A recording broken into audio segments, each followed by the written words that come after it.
it's 1175 when the Normans first arrive. It's an important city to hold. I mean, if you have Limerick, you can control what's going on up and down the Shannon. Eventually, King John builds what's now known as King John's Castle. John never actually made it to Limerick, but it's called King John's Castle because it's a royal castle. It was built by royal decree, and it was a substantial castle. There was a large amount of money spent on it. We have a record of 1211, 1212 that about £700 was spent on the castle, and that is an absolutely colossal amount in those days, equivalent of a major piece of infrastructure today that might cost billions. John was a bit suspicious of a lot of his barons, and so rather than handing over Munster to his barons and letting them divvy it up amongst themselves, he actually created a centre of his own in Limerick so that he had a power base in the area as well. And I think that's why King John, established the castle. I ain't not going to sit on the floor. I knocked the pillows on the floor. His own barons going off on their own test.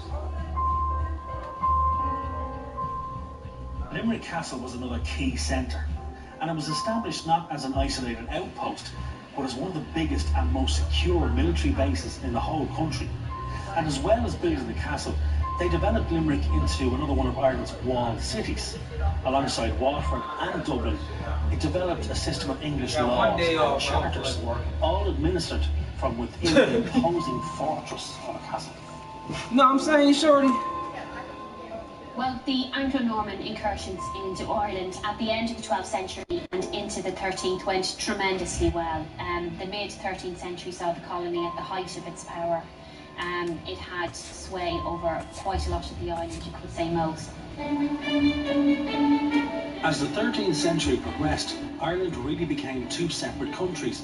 The so-called lands of peace, where the English were in control, and the lands of war, where the Irish still ran their own affairs. The knights who did strike out west survived by marrying into the local there you go. Going native. As you head west from, say, Dublin, once you go outside the Pale area, it does become... oh yeah, 16 to 13. I'm on a win streak, baby. Yeah, there are always interactions. I'm on a win streak. Happy Saturday morning to you. Here's the news and results from Friday. Starting off in the National League East, the Miami Marlins cracked 14 hits overall as they defeated the visiting Fightin' Phils 4-3. The Diamondbacks allowed 5 hits in the game as they beat the Braves in Atlanta 3-1. The Nationals swung it well with 15 hits in this one as they bested the Cubbies at Wrigley Field 10-5. The Mets total 11 hits as they grabbed a victory over the Padres at Petco Park 4-2. It was their 5th straight victory. Is one of the most beautiful The castles Reds in Ireland. combined for a 4-hitter as they got the best of the Brewers at home 5-1. Who had been governor of The Limerick Pittsburgh before Pirates striking put out together west. 10 hits total as Like they many beat of the the Cardinals knights, on the he would road marry well. 6-0. His wife was the daughter of the King of Brandon Thomond, Crawford and was a this force at the alliance plate, allowed the driving in 3 de Burgos runs to become as the the most Giants powerful toppled the family in Rockies Connacht. 7-4. The de Burgos would have Mark built their Teixeira tower launched to 2 watch over home Loch runs and Hollow. added 5 RBIs to his Yo, total, you got a leading the mic? Yanks to a win over the rival Red The Sox Burgos were a proud family of 14-5. knights from Wales who fought at The Toronto Blue Jays total 11 hits. If you got a mic, I'll as they say got the something victory in else. extra innings against the Dodgers becoming the ruling 4-3. family of most of Connacht. The A's And they got established 12 the hits in this walled one town as they beat the O's in Baltimore But their latest 4-2. crown was Avisail Garcia had a great day driving in 5 on 3 hits, helping the White Sox dispose of the Twins 16-4. Ian Kennedy got the win throwing 8 innings, allowing 1 earned run as the Royals got the victory over the Indians 2-1. He is currently among the AL leaders in strikeouts. The Tigers had 12 hits as a team as they were winners over the visiting Rangers 8-4. The Los Angeles Angels of Anaheim totaled 13 hits as a team as they beat the visiting Rays 7-5. Nope. The Astros combined to give up just 5 hits as they took down the visiting Mariners 4-1. Thanks for joining me. That's all for today. Same place, same time tomorrow. No. If an archer was captured, it was a particularly gruesome thing that the enemy would do to them. Nope. Well, if they didn't chop off their heads, they would chop off their finger, so they couldn't pull back the fat. Oh, yeah, it's about to be on. They were horrendous. Philly's going down.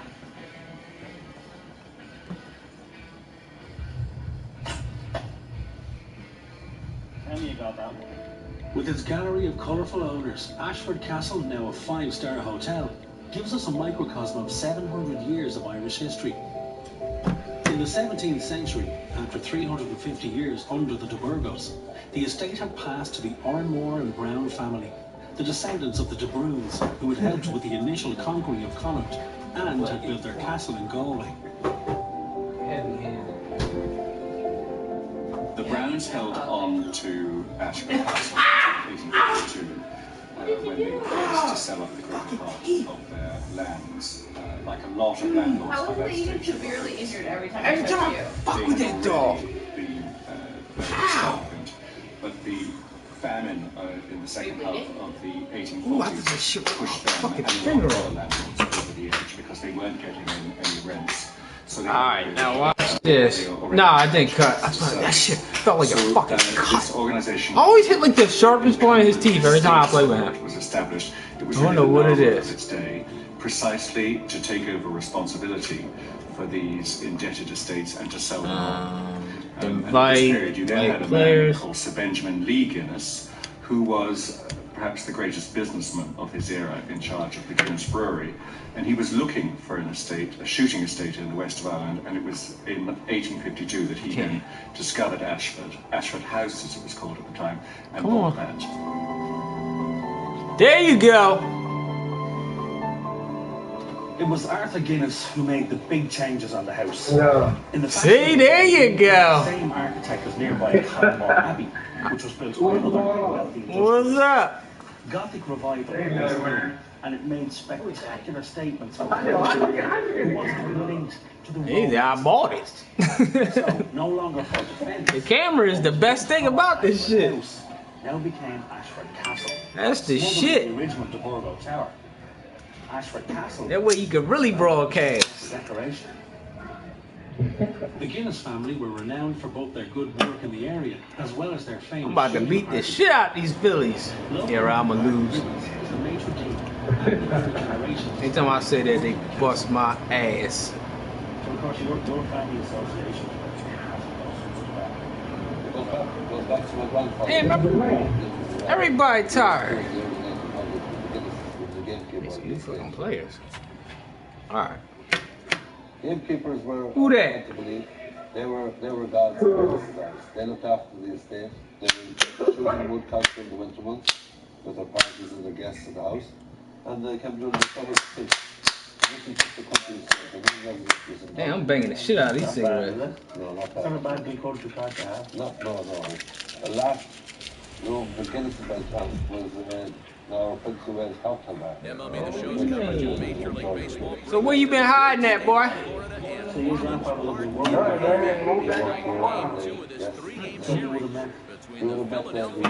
Wait, where's she staying at?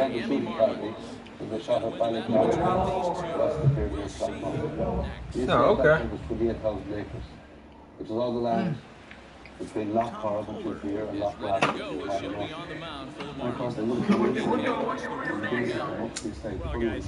and Yeah, where else? That raggedy ass dump. Well, I don't be in here that much. Bob be in here all the time.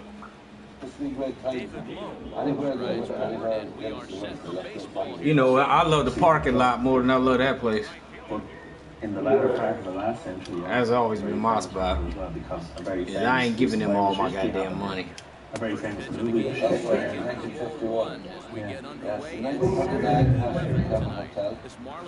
Pretty, not much. A lot of people left out of here because some rumor went around that Gino didn't like the nigga parties. Yeah. Well, it was little Gino. Yep.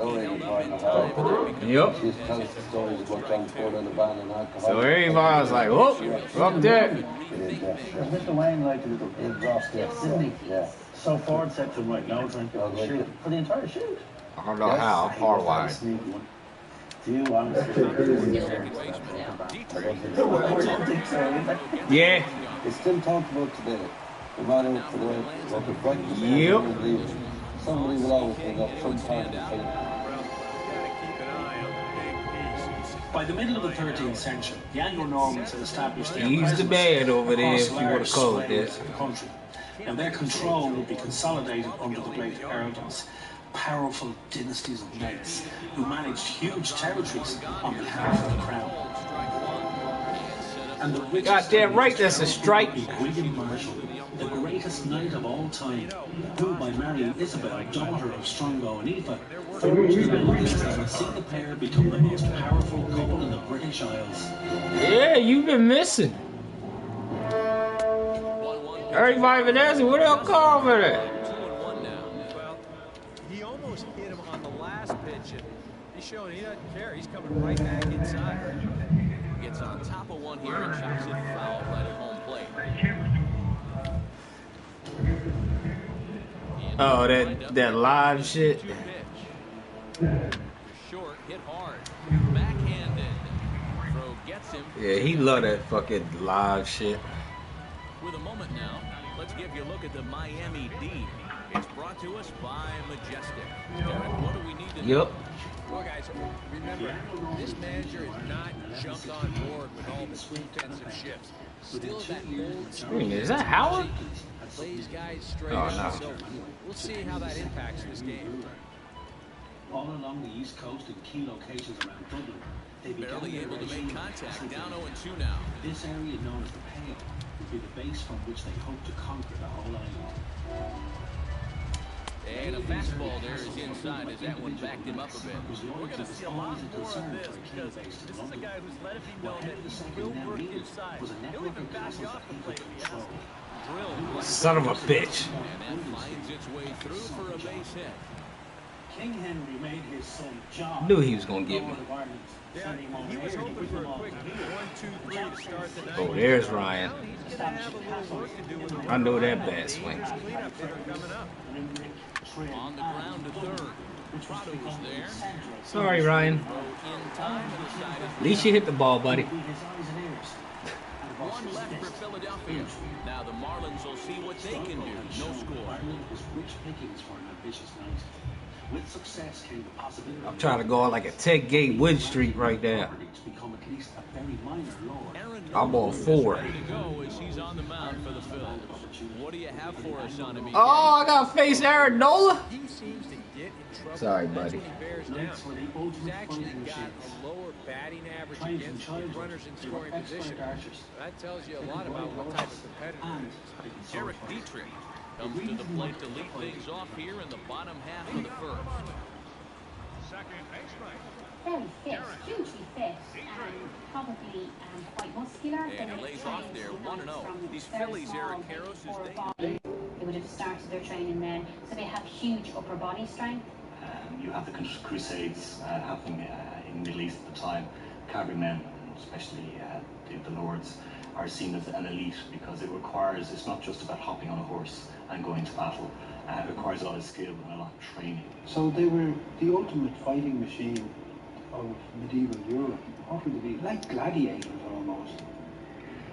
And when these gladiators took control their lands, Ireland was about to experience its first building boom. Belted high and deep into right center. Ranging back is Herrera, but he won't get there as it Told you, no. I'm on fire right now. He's about to throw it in the park home run. And he will make it all the way to third now as that mistake proves Did I say possibly throw? one indeed. And a great way to start the home half of the first. Leadoff triple puts pressure on this pitcher right away. Much of the time, they just muscled in on the sites already built on by the Irish lords or Vikings. But there were an awful lot of clans out there who didn't want to have to fight them all. So Plan B, or Boy Meets Gale, gave them a sweetheart. In is Christian Yelich. The Irish had He'll always take a been breaking marrying their ball and daughters off the plate for ball one. The numbers for him certainly look good. He's at 327, 2 home runs, 13 RBIs. So an Irish king might have several wives, and This is hit high in the air out toward left center. Herrera on the run. He gets there to make the catch, but this should bring home a run as the runner tags from third. And they're going to take a 1-0. This is just the case of a guy taking care of business out there with a runner in scoring position. All he's trying to do is get something airborne here, and that's mission accomplished as he hits the easy sacrifice fly. First pitch coming, here it is. The castle was built in the 13th century. And he'll take strike one on the fastball, registering at 93 that time. And on cue, here are the National League home run leaders I referred to a moment ago. Immediately to the left. Blanco scoops it up and a throw over to Howard, and that's the second out. Time now for a glance at the Marlins lineup card in this one. What's the key to sending fans home smiling tonight, Steve? Well, these guys go up there active, and they are dead last in walks, so they have to be a little less aggressive at the plate to sustain some good offense throughout the entire season. Media circus descends on tranquil, lustful style. Oh, son of a bitch. Give me something I can hit.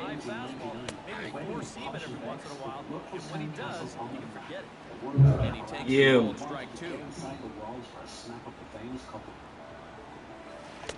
Son of a bitch. Goddamn curveball. So it's 1 run, 1 hit, no errors, and no one left on base. Second inning. Yeah, I know what I'm doing. The Marlins lead this one. I'm a baseball expert nowadays. Remember, I used to hate that shit. He drove in all 3 of his club's runs in that ballgame a night ago. Went about half. Look at that pitching. Look at that pitching, boy.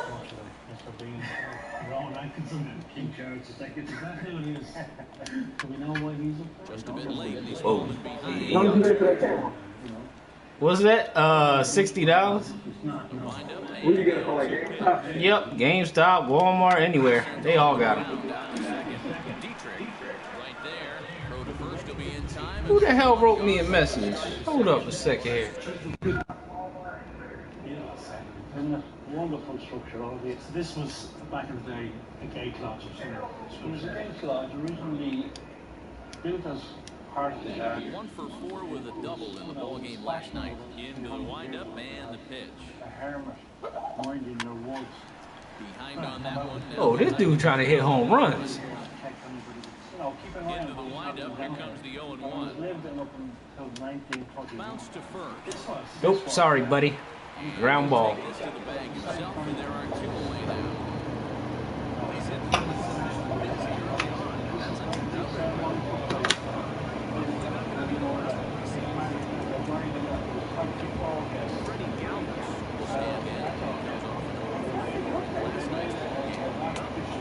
Under 200 for the season, games like yesterday are going to happen on a regular basis.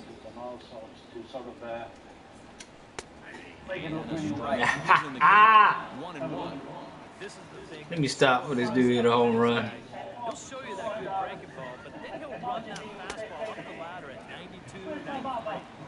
1 and 2 now. He just catches the outer half. Here he comes on Yep. 2 strikes. Probably headed to Connecticut right now. 2 and 2. And that's where they took the well from this around here. There was 24 guests. Hit hard on the ground. Son of a bitch. It's dirty, but he can't make the play. It's a base hit. All hidden and lit, you know. But what springs to mind is, right, Cameron Rudd will stand in, getting the start here despite being out of the lineup last night. Now a 58-foot curveball that misses for a ball. Now you've got a tying run over at first, 2 away. He's going to be looking to try and find a gap. It's all your fault, Carl. You making me nervous. 2 out with the man at first. Missed with the curveball there, and he falls behind it 2-1. Trying to go front door with that breaking ball started it a little too far inside.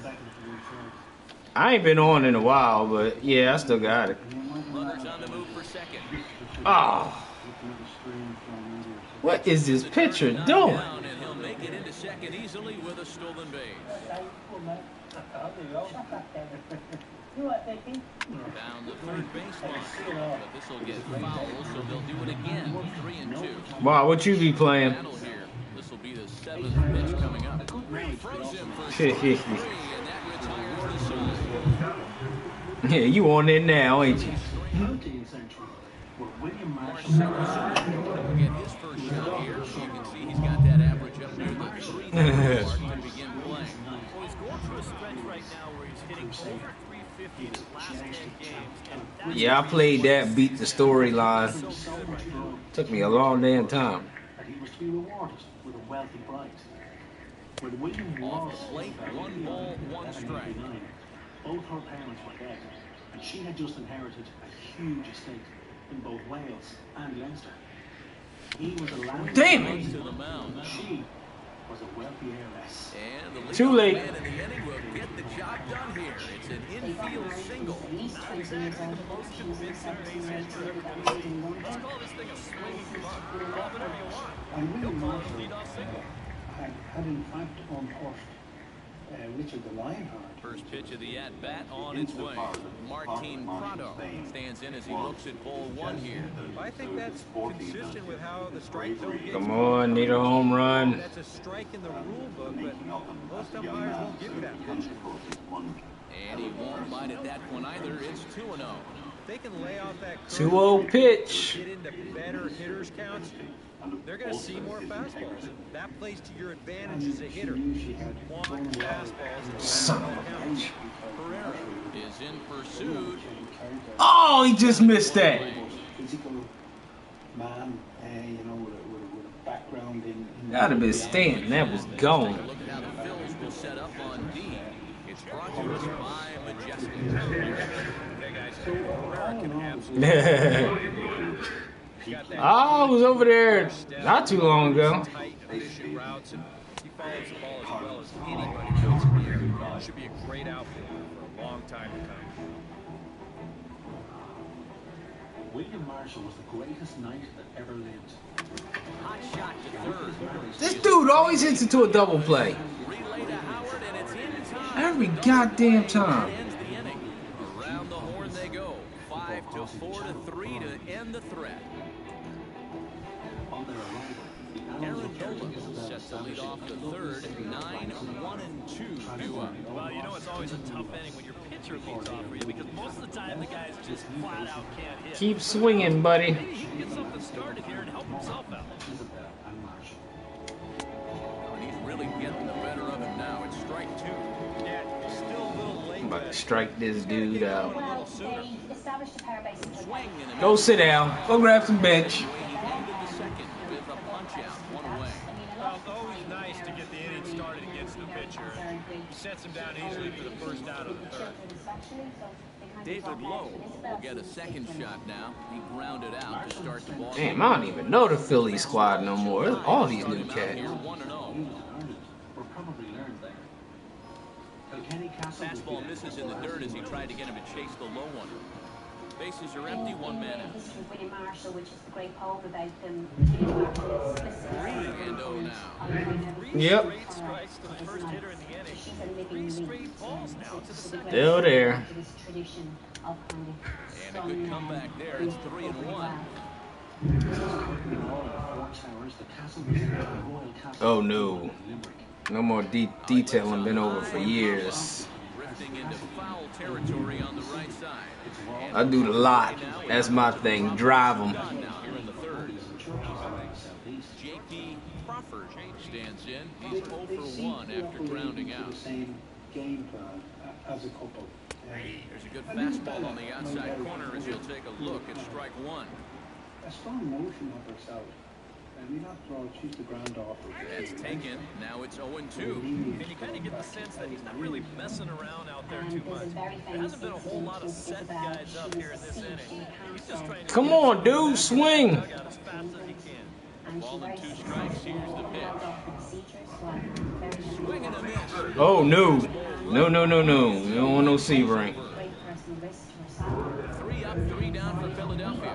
They trail this one. Nah, not for an everyday car. Nah, they cool to have. You get like a convertible. You gonna drive every now and then. Yeah, they fine. You start putting miles on them, they done.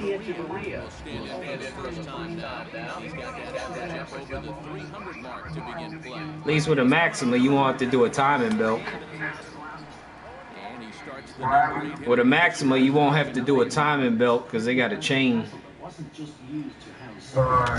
So that saves you money. Maxima is the same as my Infinity. Yeah, same car.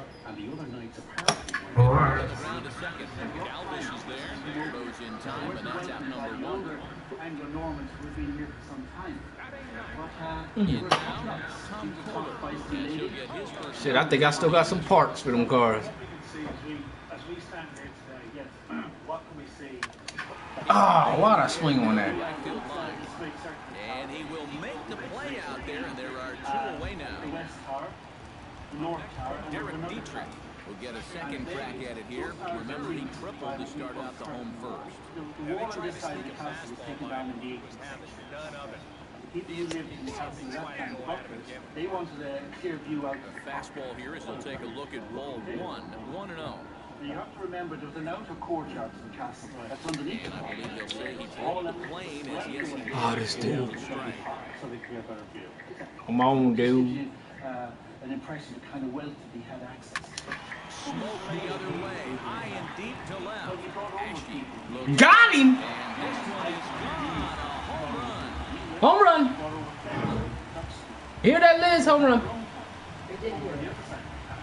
Solo shot here to You don't seem too happy. Marlins have taken a 2-0 lead.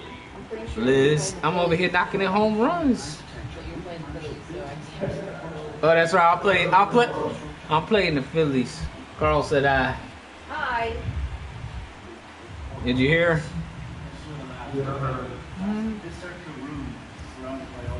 Home run, beat the Phillies 2-0.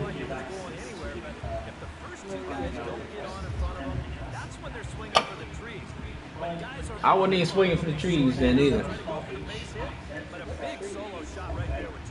It's a baseball reference.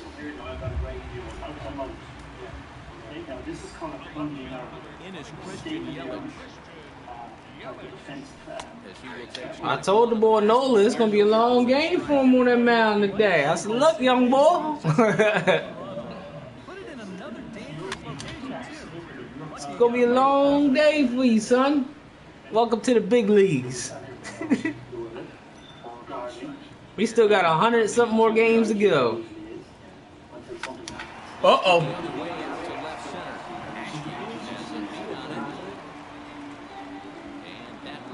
Why, you sleepy? One for the Marlins on the solo shot. We played 3. I'm not talking shit. I got respect for the Phillies. I love going to their games.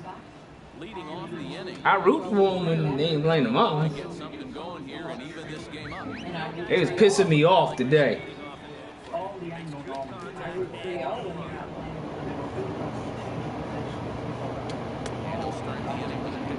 I don't disrespect. Live where?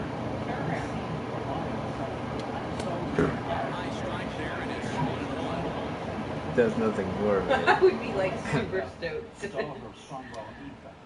Like some Wi-Fi, some books. I would never Trying to butt his way on base here, but this will roll foul.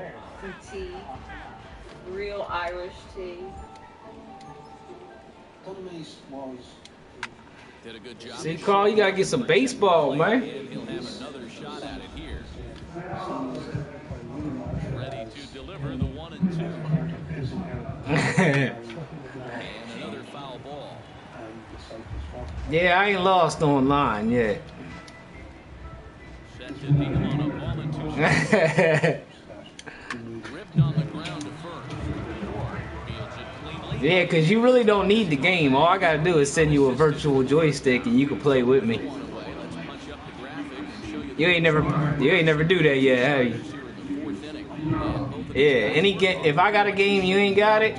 I'll just hit the share button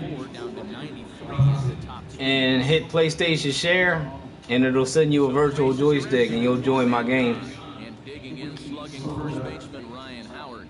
Infield shifted well to the right. Here's the first pitch. Yeah, it's a lot of shit on here people don't know about. Well, this guy has thrown first pitch strike to about 50% of the batters in space. He's pitching well, but those numbers Kohler. up a little bit. So basically, you've managed by a stroke of luck to get through the outer bailey.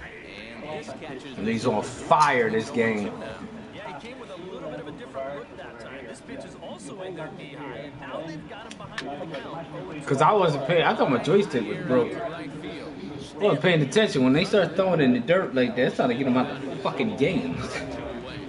But it was doing it like the first inning. You know what the fuck? You can see this ball's not even in the strike zone, but he chases after it. That's Howard. Lifts this for an easy fly ball. Here's Cody Ashe. The next superstar of the Phillies. What? I like these two because they're not. Fastball got him to swing through it. It's 1-1. And you know what, guys? I've been really impressed so far. Not only has he used his fastball well, but he's also spotted it well. I mean, where Tavy at? Right on the knees. Got him looking, and that ends the inning. The dangerous Giancarlo Stanton will get the first shot when we return. It's the Marlins 2 and the Phillies. Oh yeah. Much more complex. And now is Giancarlo Stanton. As we told you, he'll start things out here. Well, at least he stayed with a job. Delivery to him on the way. Ready gets ahead with the fastball, strike one. We know that. So castles were being built. Grounded third. Blanco comes up with it. And Howard drops it. Oh! Whoa! Man, they got him down back in this game. Look at it. Is this classic Howard? Oh, this is classic Howard right here. Who catches like that? That's what he does, though. That's classic Howard call right there. This thing can't catch so funny. You gotta run laps. Try it again. Justin Moore. He'll look to bounce back after striking out his last time up. That's classic.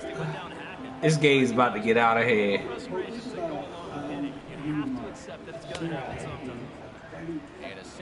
Because if this goddamn tree trunk gets a hold of this goddamn ball, he can just swing with his arms. He don't need a bat. Ah! Oh, he caught that one. He caught a pop-up. You ever played them Uncharted games?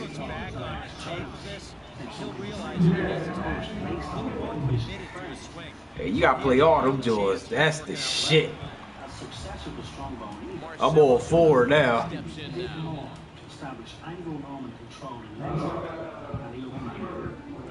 Ready with the first pitch. Here it comes. Yeah, so you gotta play them all because they all go together like a movie. Fastball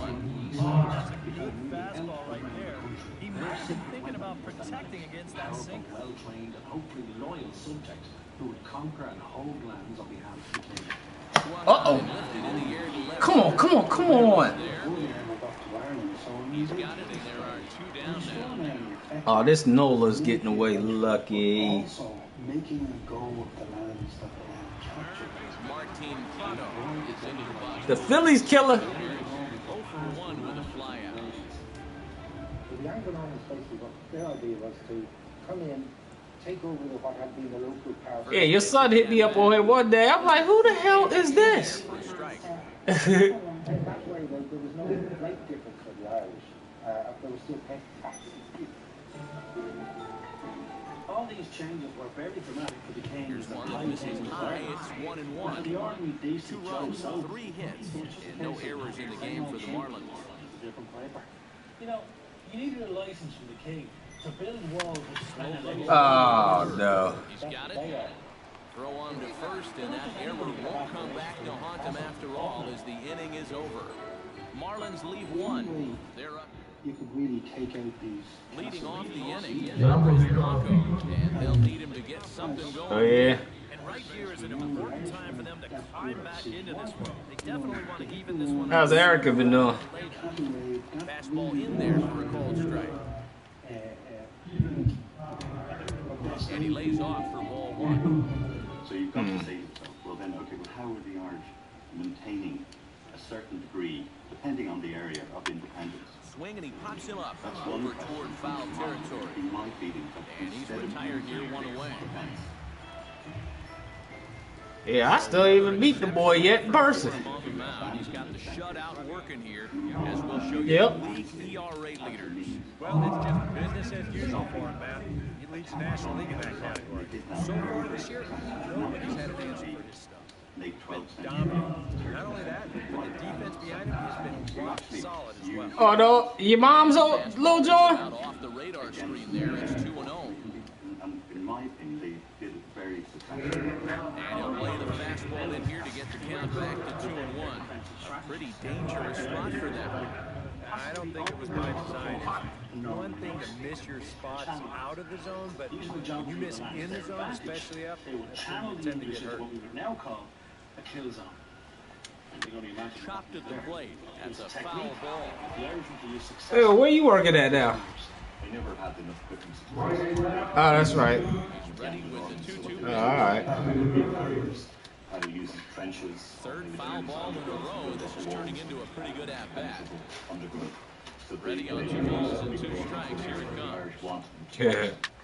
Once that happened, neither guy willing to give in. And I think that's every job.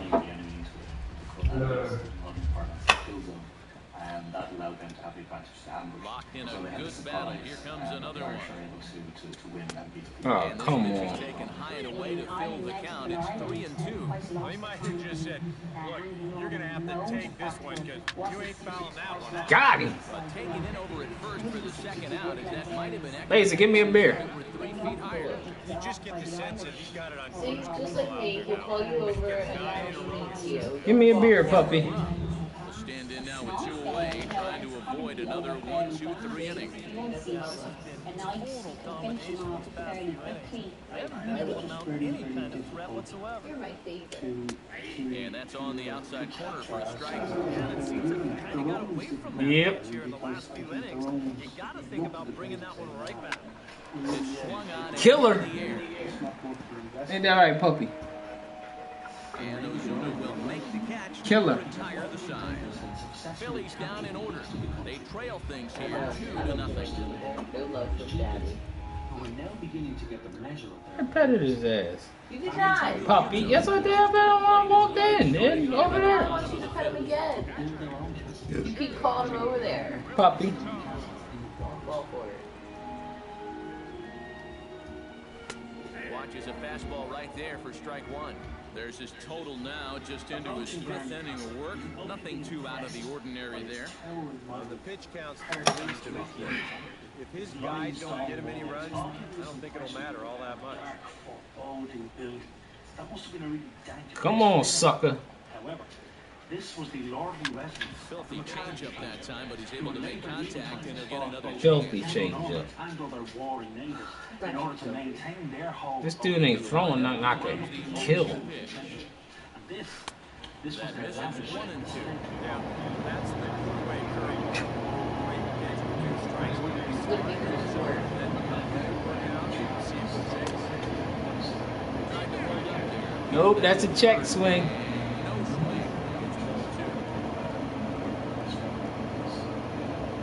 And they were the main chief Yeah. of the region. Fine swing on a tough pitch, and he'll stick around to see another one. Place for having their main Come on, Nola. 2 and 2. location on top of the last Drilled down. Oh! This is going to be a foul ball. As Come on, baby. 2 and 2. The castle originally dates from before 1200. Let's get this cat out the game. Built on the site. About 10 years later, it was replaced by a Shot stone foul at the plate, and the count holds at 2 and 2. being considerably smaller than the massive keep we see now. I think in the early days of any of these places, there was Fights off another pitch and hits it foul right at the plate. deaths.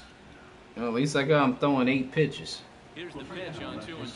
The castle at Blarney is known worldwide for just. And they're working the outer half here, but that one's wide for ball 3. He's getting tired. Unbelievable at bat. I mean, this is perseverance at its best. And he finally puts him away here as he strikes him out after given by Robert the Bruce for Man a Monster producing 10,000 men fighting about the Bannerman, or it was Jacob Pillow that was referred in the Bible that was brought back by the Crusaders, or it was Arthur saved a girl from drowning locally, and he didn't know it, but she was a witch. And she was a friend of Richard who saved her life, and she said, there's a stone up there, and whoever touches it, she knows it, rather than kiss him. My man ducked. He said, fuck that shit. For 200 years now, all sorts of people have climbed to the ramparts to kiss the fabled slab of bluestone. Well, we're going up the right-handed spiral stone staircase, which, as you mentioned, you're familiar with. Every sort of 7 step is slightly different measurement, so that if you were running down your trip. The great and good have been up these stairs, haven't they, Charles? Quite a few, Kate, Lauren and Hardy, and really? My memory's a bit bad, but one of them made it and one didn't. I'm going to guess which neighbour it is there. I'm going to say Ollie stayed down there. Says, Dad, you go ahead, kid. I'll wait down there and have an ice cream.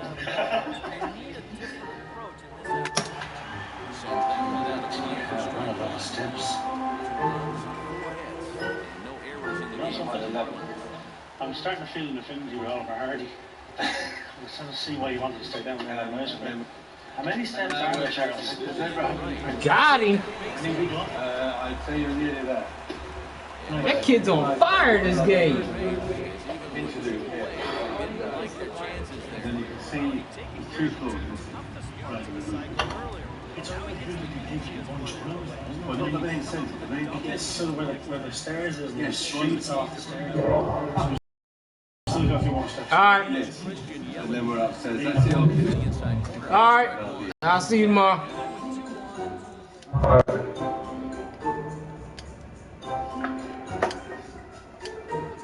It's got considerably narrower. Yes, it has. And the rear staircase is even narrower. So now we're on top, and we're going to go here. Yeah, where to go central. Slapped hard the opposite way. That's another run. Try, but it's out of his reach and into the outfield. Notch 1 in the score column as a runner from third crosses the plate. It's a 3-0 game. So now time will be called as we're going to get a visit from the pitching coach here as he'll hope to settle this guy down. Hey, you gotta get your dude out the game, yo.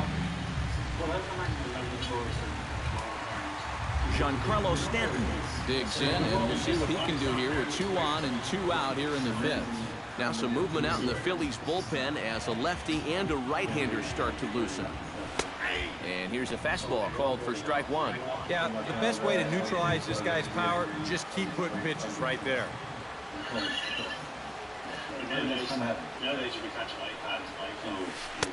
Right over the top with that curveball, and it's 0-2. Oh, and you know what? That might be the best curveball we've seen all night out of him, and he picked a good time to throw it. And he got him, minimizing the damage at just a run the inning. Michael Franco will grab a bat and lead things off here in the top of the 6th. Michael Franco. This is line to left. And the move to the pinch hitter will not pan out as that's taken in for the first out. And all through this winning streak of theirs, we've seen some great starting pitching, and this has been another very good performance. Good enough to most likely keep that winning streak going. David Lowe will stand in, and he, like so many others, hitless in the ballgame so far. Well, we've been talking about it a lot, but this offense is just getting shut down right now. We've seen some really fantastic pitching in this one. Outside target here, and he hits it for strike 1. The English conquerors were struggling to maintain smoke toward the hole. And a backhanded reach at first, but he can't flag it down. you're not wanted essentially quite a lot at the time. JP Crawford will try it again. Grounded out and struck out in 2 trips. Yeah, not showing too much so far, but he's got a chance to make something happen right here. See if he can put those other ABs behind him. Ready to deliver, here's the first pitch. Into the seats, 0-1. On his way to pitch number 75. And this one's inside, and that looked like it got him pretty good. It looked like they were gunning for that low inside corner with the slider. But you see on show motion that this pitch, it's not even close. It winds up drilling him right in the leg. Odubel Herrera will step in now as his guys look for a break. Well, I gotta go ahead and talk to my man real quick. Yeah, it's been a long time coming. They haven't done anything with their opportunities so far. Maybe this will be the time that they finally crack the scoreboard. Kings of their own terrain and operating at the furthest reaches from Dublin. Oh my God, what's the score on this game? Uniquely independent. When the Anglo-Normans arrived, John de Courcy did make inroads into Ulster, and there's no doubt about it, but it didn't catch on, it didn't hold on. Oh my God, it's 5-5. Families like the O'Neill and the O'Donnells were fiercely independent. Marlins have some action in the bullpen now as a right-hander is up and thrown.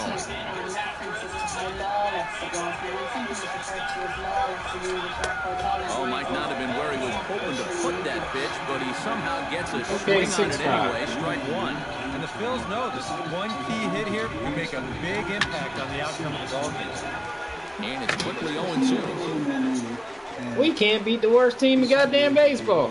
Runners are at first and second with 1 away. Edward Bruce, the brother of the Scottish King Robin Bruce, and the King of Scotland will do extremely well against you. And smart to lay off there as the fastball misses. It's 1-2 now. Still now on 1-2, you don't have to make the perfect pitch out there. The count is still well in your favor on the mound. And indeed, he'll not even try as he goes to first, and that means 2 men are in scoring position now with 2 away. It's all up to Ryan Howard. Will step in now. He's bounced out and flown out in his first 2. Oh no! Now here's a I didn't think he would swing at that. Right field. This ball's got plenty of carry to it, and I did not think. out of here. I did not think he was swinging that.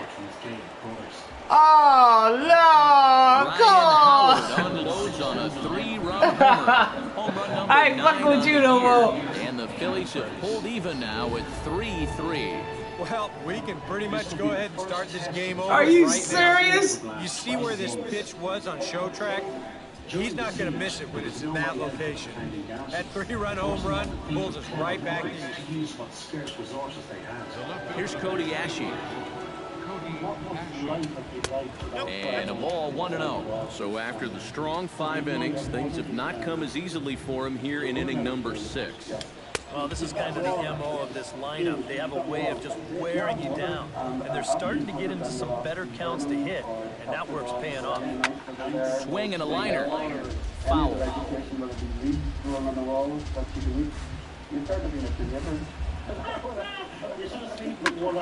That's going to even up the count at 2-2.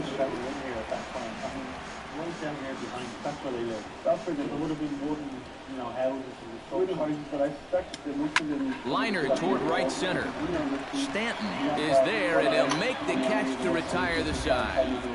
But the Phillies use the long ball here, and they get 3 on this 3-run. That's classic Ryan Howard right there. Bottom of the 6th is straight Son of a ahead. bitch. We're tied now. I swear, I just threw that there. Andrew Bailey will come out and take the ball here as he'll be making his 15th appearance of the year. Justin Bohr will stand in. He struck out and popped out in 2 trips. Well, not a great start at the plate. We'll see if he can get something to drive right here. First pitch is a cutter looked at, 0-1.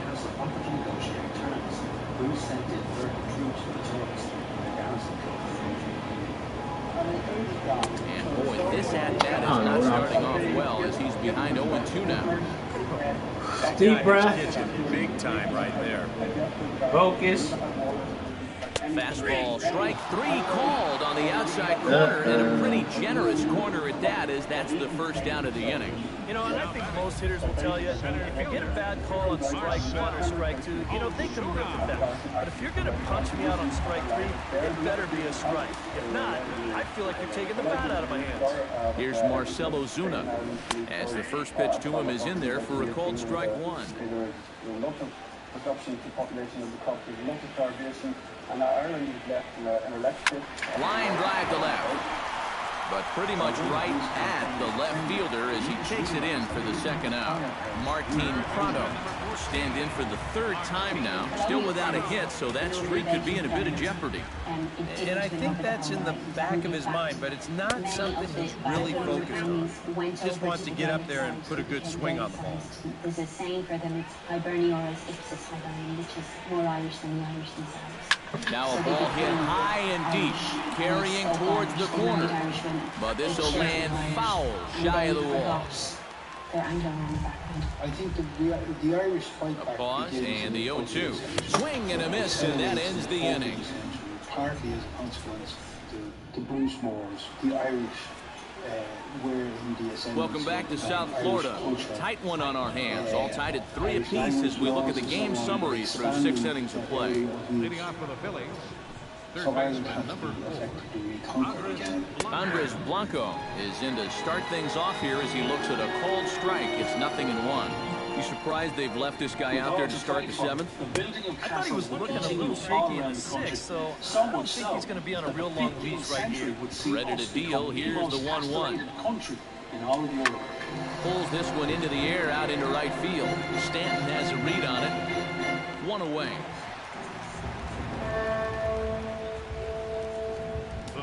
Freddie Galvis steps in, working on a 1-for-2 game so far. Now a slider, and he gets ahead of him here, 0-1. And if he's getting tired, it's not showing in his slider. That pitch is still as tight as it was in the second inning. Low and inside with the breaking ball as that causes him to back up a bit. Well, nothing wrong with that. As much as it pains me to say, pitchers have the right to work inside. Breaking ball snaps in there for a called strike 2. And after you move a guy off the plate, you know he's all worked up. That's a perfect time to drop a curveball or a changeup on him. Great pitch call right there. To 2 balls and 2 strikes now. 1 out, nobody on. So they were the ultimate fighting machine. Shot toward right center. And this will be taken in without much trouble. It's an easy start to the 7th. 2 gone. He's been able to get outs when he needs it with that curveball, and there you see what his pitch breakdown has been so far. Basically, administration is growing. Lords want more officials working. Cameron Rupp stands in for the 3rd time now as he takes a look at a ball. It's 1-0. Defensively and in terms of display. Ireland experienced its first ever and a fastball in the dirt that's taken for a ball. Yeah, you'd like to think he had one more big pitch here to get him out of the inning and then call it a night, but he's having a hard time finding the strike zone. The Irish fight back begins in the 13th century. It accelerates in the 14th century, partly as a consequence of the Black Death and the Bruce Moors, which affected the Anglo-Norman colony to a greater extent than the native Irish. So thereafter, into the windup, here's the 2-1 pitch. Through the period, fastball is looked at for strike 2. Hard to believe he let that one go. That was right on a platter for him. So what you ended up with was still 2-2. You had areas around the urban centres like Washington. And now he'll step off as they look for a strikeout pitch. Bases are empty here with 2 men out. There's a sea of Gaelic land. And this misses, so that'll fill the count at 3-2. Next pitch will be number 100 for him now through 6 2/3. Hit hard towards center. Solid base hit for him, his first of the afternoon. The Norman invasion failed. Many of the Anglo-Norman families went over to the Gaelic side. Tommy Joseph will come on to pinch hit here in a big spot. Century, a new type of castle was beginning to appear in the Irish landscape. The Tower House was based on a Norman design, but it was typically Irish, and we'd end up with almost 3,000 of these around the country. The Tower Houses were the residences that were well heeled at the time. Now the Marlins skipper's up out of the dugout on his way to the mound, and it looks as though that's going to be all for his starter here tonight. He'll depart with our score tied, and he'll still be accountable for the runner at first, and the best he can do is a no decision in this one. Which are the fortified residences. Carter Capps will get the ball here as he looks to get the final out in the top of the seventh. Carter. Basically, everybody seems to put farmhouse in Lake Nelly Run. We have possibly up to 3,000 farmhouses, maybe much more, first baseman being built in the breaking ball. That's in the dirt as he takes a ball. From the mid-17th century. A look here at the hits per side here in the late going. Tower houses built by the Irish clans. The land was good, and the winds. That evens it up 1-1. Leinster called the pale. So raiding and plundering was the order of the day. And not a real good cut at that slider, and he's behind 1-2. That castle is a typical tower house, built by the Warring O'Carrolls to run their... Smoked on the ground, left side. A diving try, but he can't haul it in. It's through for a base hit. And that's going to move that go-ahead run to second now with 2 gone. David Lowe stands in trying to make it 3 straight 2-out hits. He's got a runner in scoring position at second. And you know how good hitting can prove contagious in an inning. Let's see if he can keep it rolling. A fastball here as he'll take a look at ball 1, 1-0. The politics of the time was you had to defend. Pitch to the plate is a slider for a strike, and it's all knotted up at 1-1. Yeah, that finds a zone, but some of these pitches are getting a little too much elevation. That could come back and bite him.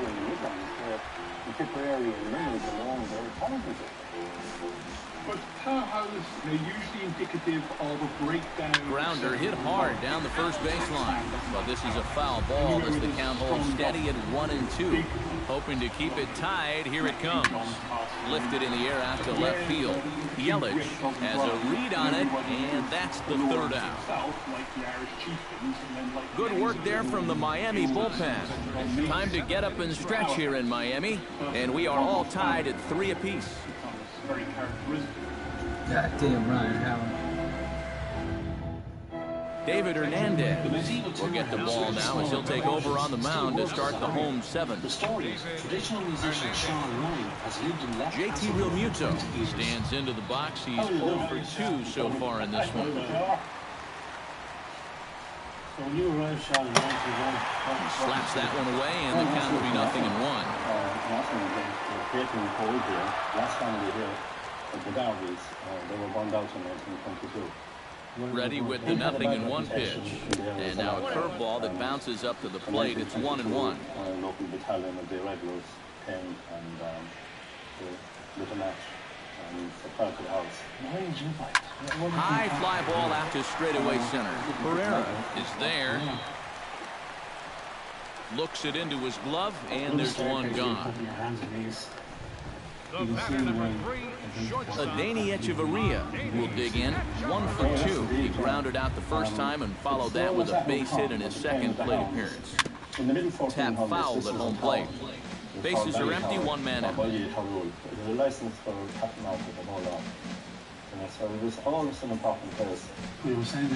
little bouncer. Foul ball, strike 2. Among themselves as well. With a history of bloody feuds and gruesome murders, it's hardly surprising that Let Castle has a reputation for hauntings and ghostly apparitions. Swing and a liner. And that'll get on through into center, and he's got himself a 1-out hit. This is the bloody shadow. I'm guessing this isn't going to have a happy ending, Sean, but how do you remember for the man? The pitcher, number 22. D. Gordon will come on to pinch hit here in a big spot. Number 9.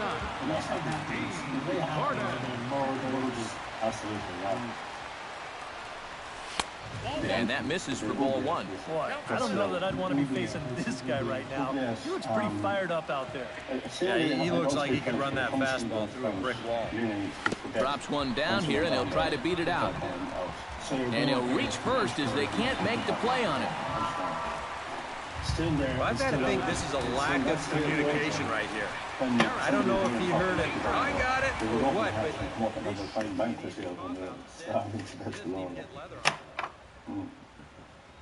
I just remind Ryan, you live here. I live here, yeah. Way back in the 1500s, the opponents were very tough. He's set. Here it comes. Drops in a strike to start the at-bat. 0-1. Not a bad idea to take a look at that one there. Now that you've seen the curveball, you can start to get a better gauge on it. Get a feel for what it looks like coming out of the pitcher's hand. The second for one. Return throw is in time. How about that? They do turn two, and it gets him out of the inning. Fucking Tapper. Are you fucking kidding me? But they failed to score. 8th inning coming up, and we are all tied at 3 apiece. By the 15th century, the Irish had taken the art of castle building and made it their own. Outside the pale, Brian Morris will come out and take the ball here as he'll be making his 15th appearance of the year. gq5's will stand in, and it's a bullpen game now. Both starters out as we begin inning number 8. Yeah, both starters are out, and since we're tied, both starters not going to be involved in the decision. Fly ball out to straightaway right. Stanton waits on it. Romantic temperament. And that's the first out of the inning. History, past, part of the present, the future. Time now to give you a look at our starter comparison in this 3-3 ball game. Both pitchers turning in fairly good performances, as you can see on the graphic. Odubel Herrera is at the plate as he takes a cold strike one. Ballet teacher Rebecca Armstrong fell for the mystique of Clonody Castle in County Offaly. He pulls this one into right. Stanton back in plenty of time to put this away, however, and there are 2 gone. Ryan Howard will stand in again as we flash you back to earlier. He's accounted for their only runs of the ball game on 1 swing of the bat, as this was the swing right here. Many times crossing on the way to Clonmacnoise. First offering on its way. They set the target in, and this finds the inside corner for strike 1. Getting that first pitch strike is so important against a guy like this. You have to be able to work ahead in the count and not let him dictate the at-bat. Right there at the belt, 1-2 now. Very patient here to start the at-bat. And we'll have to leave it there as this is Sorry, Ryan. That will retire the side. 3 up, 3 down for Philadelphia. Score remains tied at 3-3. So if you come through Brett Oberholzer is on out of the bullpen now as he'll take over to start the bottom of the 8th. Christian Yelich will get us started here for Miami, and he'll have backup in the form of Giancarlo Stanton waiting on deck. In there, no balls and strikes.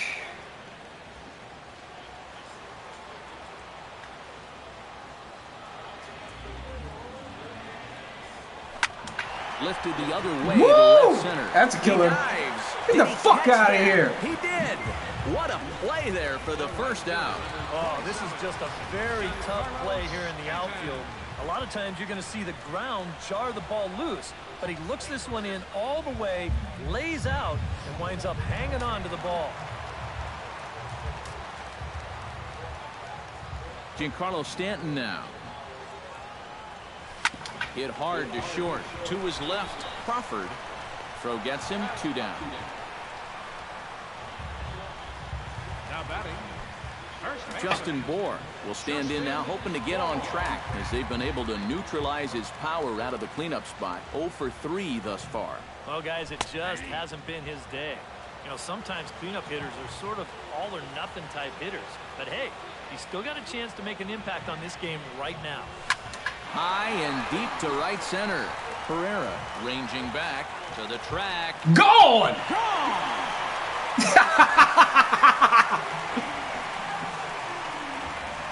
Solo shot to right center. Home run number 5 on the year as they take the lead 4-3. That's what the fuck I'm talking about.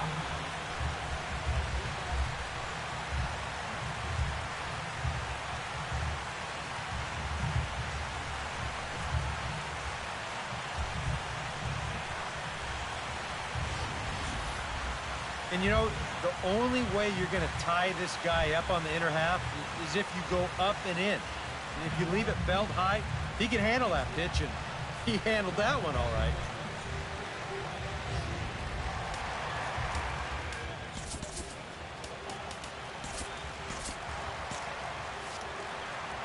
Here's Marcelo Zuna. As he'll get caught chasing a bad one there, it's strike one. Yeah, same pitch here from the home run ball, but this one's in a much better spot down at the knees.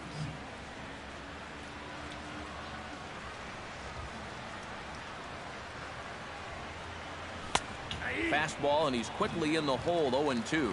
Yeah, maybe a little gun shy there after swinging at that first fastball out of the zone. But now he's got himself in a pretty big hole up there, down 0-2. High ball, heading for the alley. And that'll get down out there near the wall. And he's in there safely. He's got a double. Well, when you're hot, you're hot. There's no denying he's been swinging one of the hottest bats on the club, if not the entire league. And he comes through again with his second hit of the ball game. This one for 2 bases. Martin Prado takes his turn now, looking to add some insurance to their lead in the form of that run standing out at second base. Yeah, a base hit right through the infield would probably do it, but you can bet those guys in the outfield are going to be coming up gunning if they get any chance at all. Takes this the other way to right. That gets down, and the inning will continue. Oh, and he ignores the third base coach and heads for home. But the throw will be well up the line as he scores easily. Hector Neris will come on here looking to get the final out in the home half of inning number 8. JT Realmuto steps in to try and keep things going now with a runner at first following the RBI single. And that's a nice job right there to drive in the run by the last guy, and it can definitely fire up a team when someone comes through big time with 2 outs. A 1-0 delivery. And the 1-0 is sent out to straightaway center field. Pereira giving chase, and the inning is over. So it's 2 runs on 3 hits, no errors, and a runner left on. We played 8 full. It's the Marlins 5 and the Phillies 3. Always a party in Miami Beach, not too far from us here at Marlins Park, set to begin the 9th inning in this one. Striding in to start the 9th, as they'll look to get something going here and even this game up. Well, it's a close ball game, but it's starting to get late, so they need to get at least 1 back here in this inning. First pitch on its way. 9th inning underway now as the first pitch is taken for a cold strike. And here's where you don't need to be an RBI guy. You don't need to be a home run guy.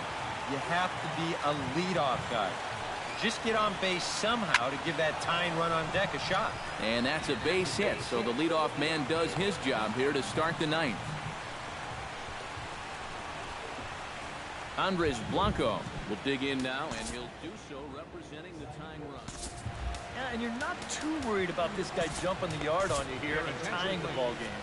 But if he does find a way to get on base, things get a whole lot more interesting. A.J. Ramos is on now to try to close things down here in the 9th.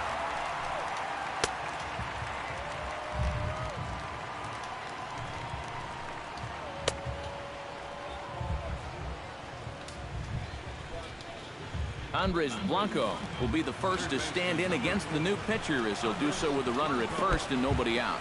When you're 0 for 3 in a game already, I think you're really happy to see a new pitcher in this ballgame. Maybe something will change for him. And he falls behind now, 2-0. Nervous time now in that third base dugout. Heck, nervous time up here. My heart's racing, and I'm just watching this game. Off-speed pitch in the dirt as he takes it for a ball. That's in there, 3-1.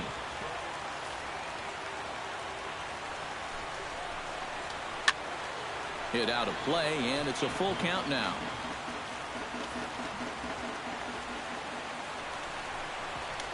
Swing and a miss, and they'll come all the way back from 3-0 to punch him out, 1 away. Freddie Galvis gets another crack right here. He's got a hit in 3 tries to this point. And this is going to be a foul ball.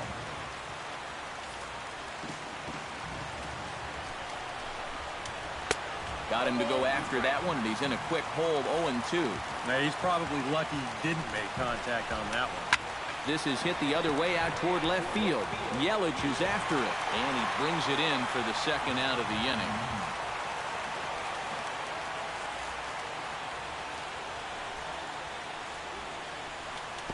Oh, what the hell?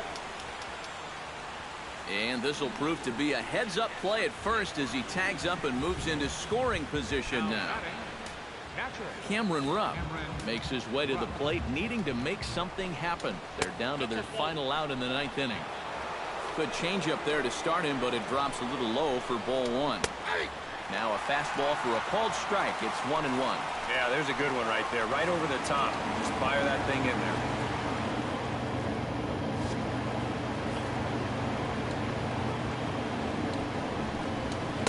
Outside 2-1. All the way here to start the at-bat. That's fine, but you can't be afraid to work inside. You can jam this guy. Get him to roll over something. You don't have to strike him out. And the slider bounces, and that'll get on by. And the throw's offline a bit as it gets by him at third.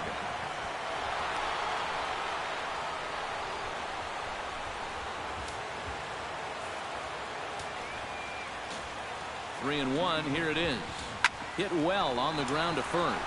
And he'll step on first for the out, and the ball game is over. Well, there's another good win for these guys. That pushes their streak up to 5 in a row now. And it's been a total team effort.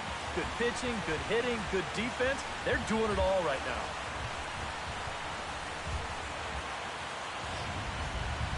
now. A tight ball game all throughout. Winds up a slim one-run victory in the end as we get you one final look at our line score. And as we wrap things up here, what do you say we name this guy right here as the recipient of our Topps Player of the Game award?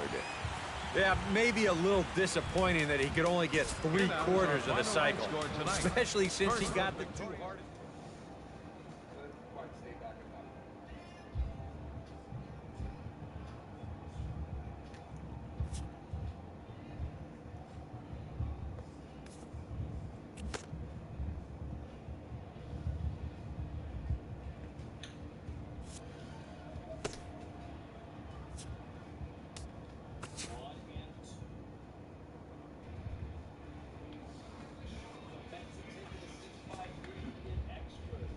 Hello there, baseball fans, and welcome to a Mother's Day edition of Inside the Show. Starting off in the National League East, the Miami Marlins knocked out 10 hits as a team as they defeated the visiting Fightin' Phils 5-4. The win was their 5th straight as a team. The Arizona Diamondbacks went deep 4 times as they pulverized the Braves 8-2. Adam Warren grabbed the victory, his 4th of the year, as the Cubs defeated the Nats 1-0. Derek Norris was a triple shy of completing the cycle, helping San Diego pass the Mets 3-2. Brandon Phillips collected a total of 4 hits in the game, helping lead Cincinnati to a win over the Brewers 6-5. The Pittsburgh Pirates amassed 14 hits in the game as they beat the Cardinals on the road 5-4. Javier Lopez had his first victory of the year as the Giants toppled the Rockies 4-3. The New York Yankees put together 10 hits total as they beat the visiting Red Sox 5-1.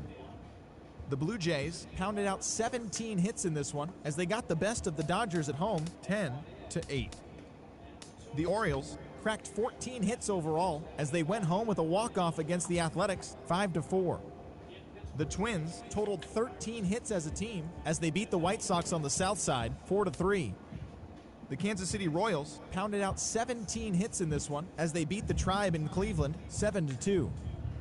The Tigers had 12 hits as a team as they stole a win in extra innings over the Rangers 6-5. The Los Angeles Angels of Anaheim allowed 5 hits in the game as they beat the visiting Rays 7-2. The Mariners got 12 hits in this one as they got a win over the Astros in Houston 6-3. So that's the show on this Mother's Day. Have a great day with Mom, and we'll see you back here tomorrow for more news and results from around baseball.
Oh, shit.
From the newest ballpark on the Major League landscape, there's a look inside Marlins Park in Miami.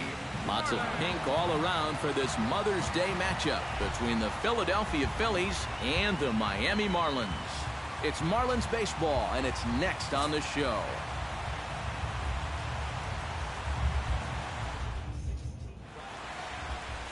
Jose Fernandez gets the starting assignment for the Fish in this matchup.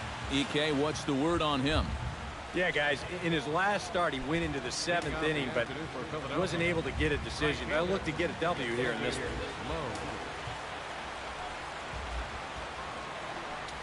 David Lowe is in to start things off as he looks at a ball to start the inning, 1-0.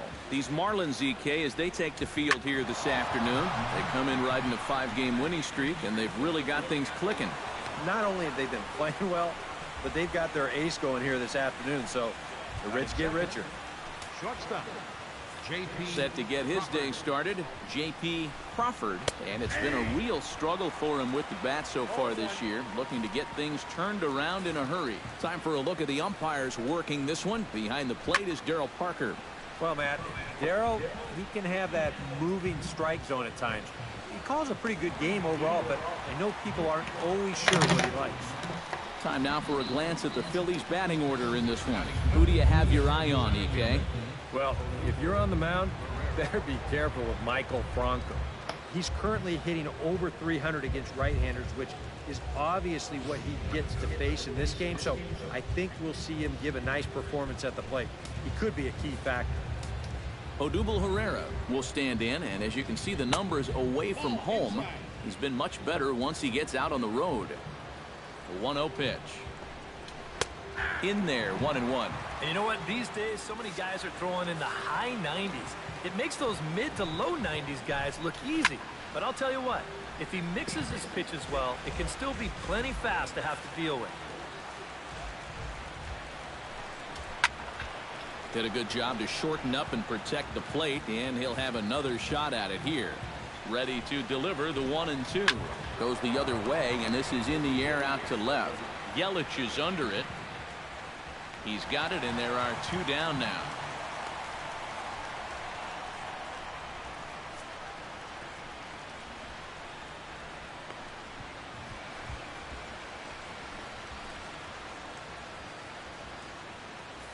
Oh, come on. Well, unfortunately, it appears he's going to be forced out of the game with what looks like a lower right arm injury. And it could be a number of issues, of course, so hopefully it's nothing too serious.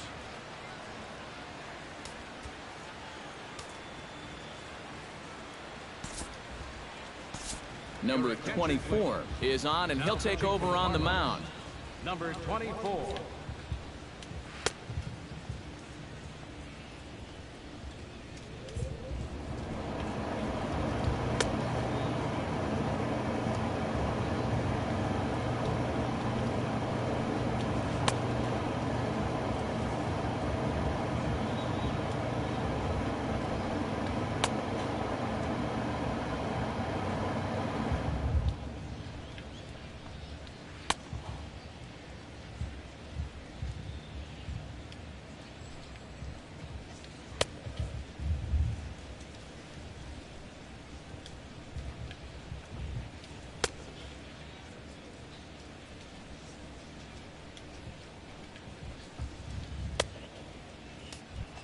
Michael Franco will come forward now, back in the lineup after being used as a pinch hitter last night.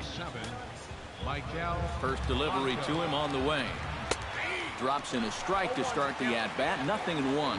One thing to keep an eye on as this game goes along, first pitch strikes. The more this guy can work from ahead, the better off he's going to be. And that's inside off the plate with the fastball. It's 1-1. Fastball misses in the dirt as he tried to get him to chase the low one.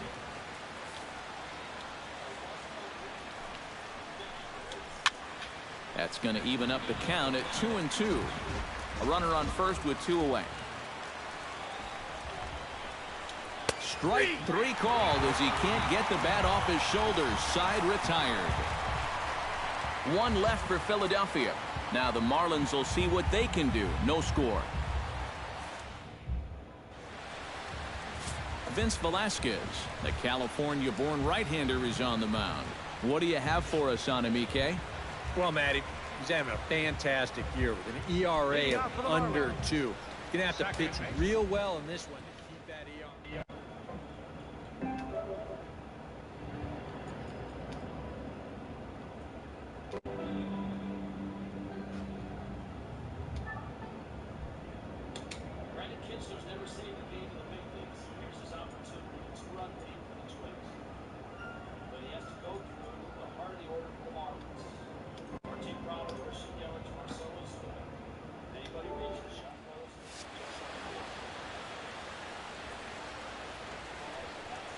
D. Gordon is in to start things off here as he looks at a called strike. It's 0-1.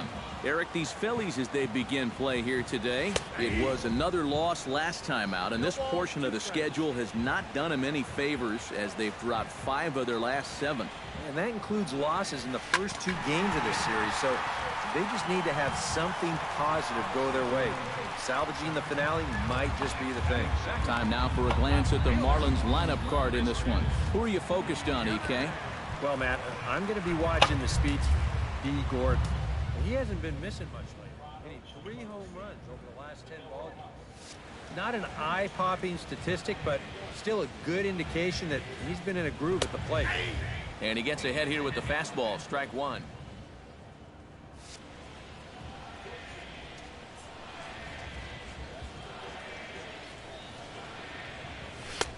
And he gets him to swing through that one. He's in control, 0-2.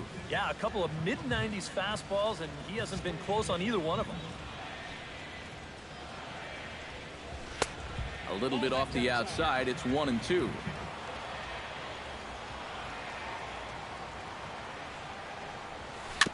Chop foul at the plate. It'll remain 1-2.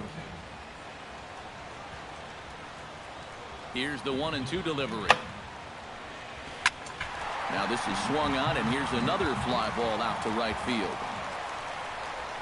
Lowe has a long run, but he takes charge for out number 2. Giancarlo Stanton will stand in. He comes off an 0 for 4 in last night's ball game.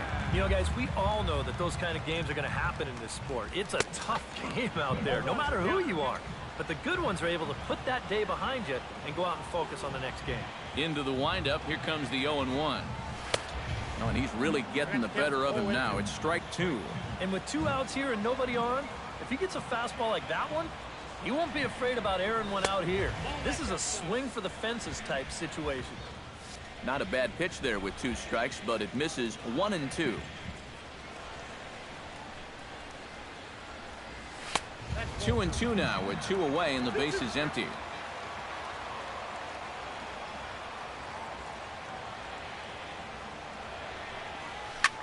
Smoked on the ground left side. He gets dirty, but he can't make the play. It's a base hit.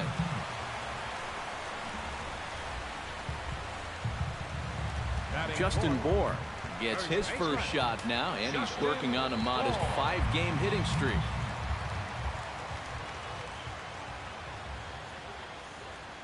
Here comes the first pitch. 0-1. In the dirt here. The tag, and they'll get him at second, and with that, the side is retired.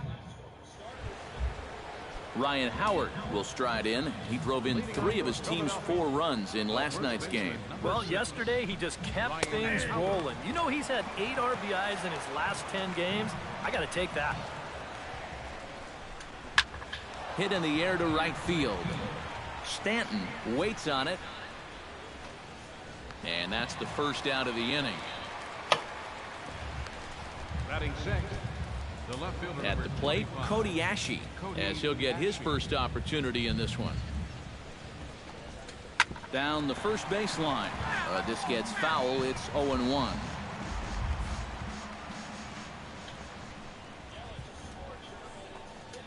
Hit hard on the ground to the right. And that is through into right field for a single. Freddie Galvis takes his first shot here with a runner at first now and 1 away. And a high strike to begin the at-bat. It's 0-1. And you know, I think it's going to be important that when guys get their pitches, they take advantage. There it looked like he was taken all the way, and he may not get another pitch that catches that much of the plate. And he'll put this one away in foul territory for the second out. Cameron Rupp will stand in now, still struggling to get anything going offensively.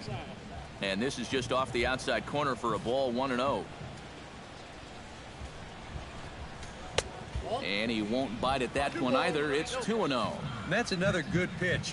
Again, ideally, you want to get this guy so you have the pitcher leading off the next time around, but if you have to walk him and take your chances against the pitcher, so be it.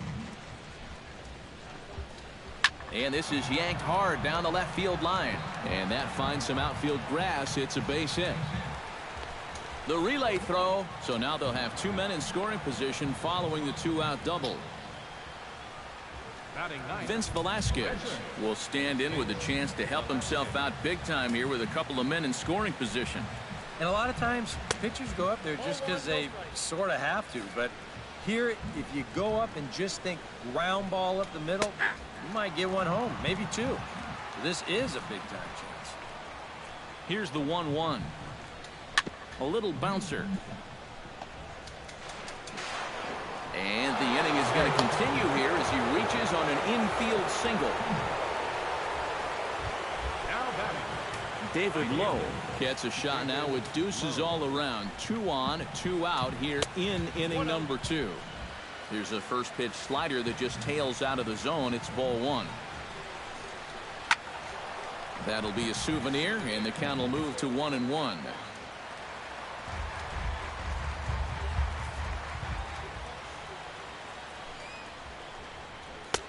No offer on that one. 2 balls and a strike. And one thing you can't do here, you cannot lose them and load the bases. He's still got a couple pitches to play with, but I'd expect this one to be somewhere in the strike zone. That's in there, and it'll run the count to full, 3-2. A pretty dangerous spot for that one. I don't think it was by design. It's one thing to miss your spots out of the zone, but when you miss in the zone. And he will get there to make the running play, and that will end the inning. So it's a run on 3 hits, no errors, and 2 men left on. We'll go to the bottom half of inning number 2. Justin Bohr will stand in now. He homered in the ballgame last night. Well, Matty just continues this string of his last 10 games where he's hitting over 300. He has those really, really nice games mixed in there. First pitch of the inning misses here to the cleanup man. It's 1-0.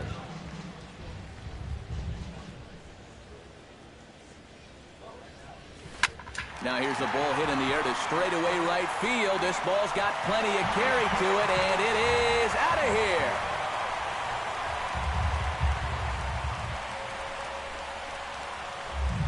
A solo shot here to straightaway right field. 6th home run on the season for him, and with it, the Marlins are back even now at 1-1.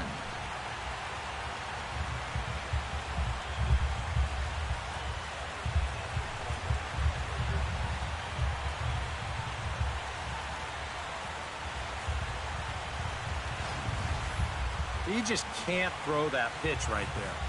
That swing tells a story right there. I mean, he got all of that one. Remember, he homered in yesterday's ball game too, so he's riding a pretty good hot streak these past couple of days.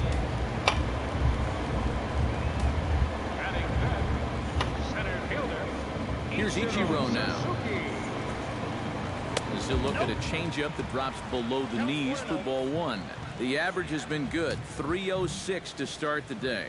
1 home run and with just the lone RBI. That evens it up 1-1.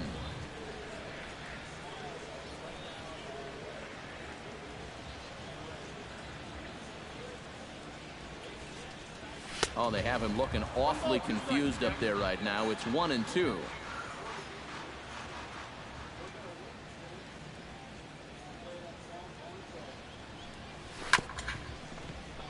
Filthy changeup that time, but he's able to make contact and he'll get another chance.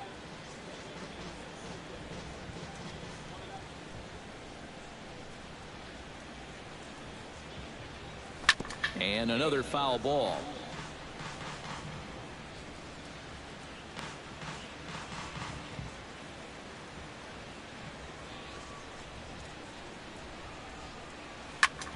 High in the air out to center field. Herrera's there. Looks it into his glove, and there's one gone. Batting sixth, third baseman. Martin Prado will stand in now. Happy that this series is at home, no doubt, as you see his splits right there. Watches a fastball right there for strike one. Bases are empty, 1 man out. Off the plate, 1 ball, 1 strike.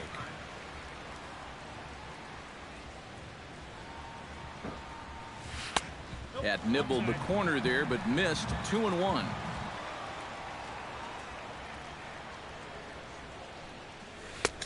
To 2-2 now. Well, I just don't think he was expecting that one, and it was the perfect time to just take a little off. Into the windup. Here comes the 2-2 pitch. Still 2-2.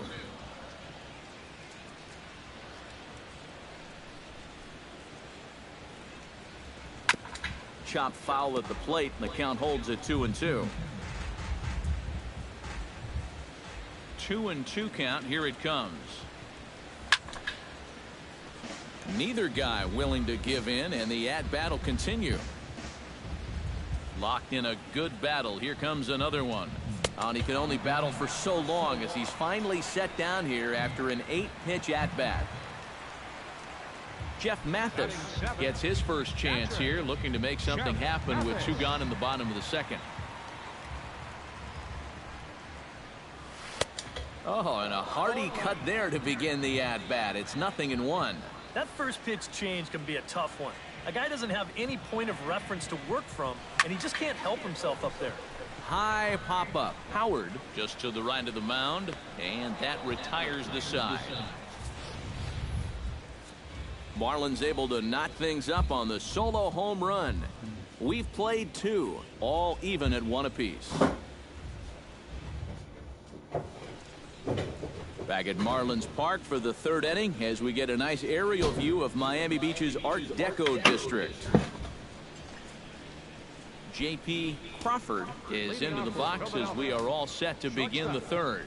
J.P. Crawford. And a high strike there, 0-1.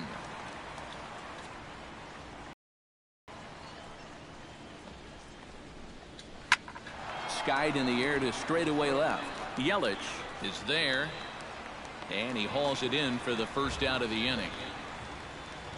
Up next for Philadelphia, center fielder Odubel Herrera will be the batter. 0 for 1 here in the early going. Fastball in there for a called strike.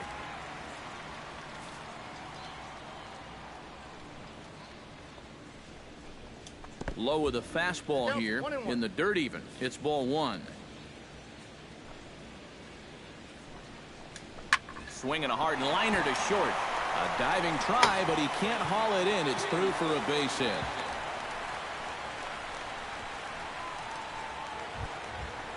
Michael Franco. He got called out on. Yeah, it's always a frustrating thing to go down looking, but you know what? Everybody does it. So you've got to let that one go and make the next AB count. Under it now is Stanton to make the catch, and there are 2 away now. The first baseman, Ryan Howard is into the box for his 2nd appearance.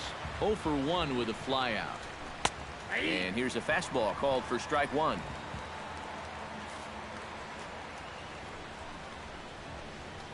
A shot down the first baseline. But this will be a foul ball as he's behind 0-2 now. Fly ball out toward left center field. Calling for it, Ichiro. And the inning is over. Phillies strand one. After 2.5, it remains a 1-1. Adani Echeverria will stand in. A couple of hits in that ball game last night. Well, this guy's hitting over 300 on the year now, and he had a good performance yesterday as well. Outside target here, and he hits it for strike one.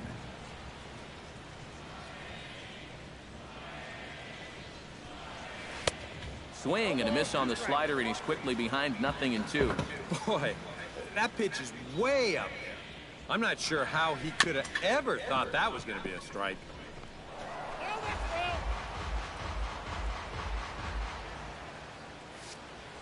Into the windup. Here comes the 0-2 pitch.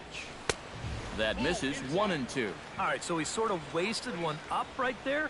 Now I think we'll see a breaking ball down in the zone, trying to get him to swing and miss. And he reaches for one out of the zone and misses rather badly for the first out. Number 24 settles into the box for his first chance. And a fastball's in there for strike one. Now that he's fully loose out there, you can see he's getting a little more zip on that fastball than he had coming out of the gate. That's taken. Now it's 0-2. Yeah, and if you got him to look at the first pitch up there, why not throw it again? Also let her high. That puts him in a quick 0-2 hole. And a fastball blew it right by him, and they're two down. D. Gordon stands in, looking to put the bat on the ball for a change here, with the first two guys going down on strikes to start the inning. Starts him with a breaking ball this time, misses down and in for a ball. 1-0. Bounce towards the second baseman. Galvis is there. Throw onto the big fella Howard at first, and with that, the Cody Ashe is ready here as we begin the top of the fourth. Left fielder, Cody Ashe. Breaks his bat as this one's popped up. Well, you take a swing at a pitch like that, you're lucky that you only got sawed off. He's going to have to go find himself another piece of lumber. Now a fastball that's taken close that time, but it's 1-1. Oh, good action on the two-seamer there, and it's 1-2. Nothing fancy. 3 fastballs so far in this at-bat. He could go just about anywhere from here. Chop foul over towards the coaching box. Here he comes on a ball and 2 strikes. And a slider runs away from him there, and the count levels at 2-2. Seared down the first baseline. And a reach, but it's by him as he couldn't quite get to that ball.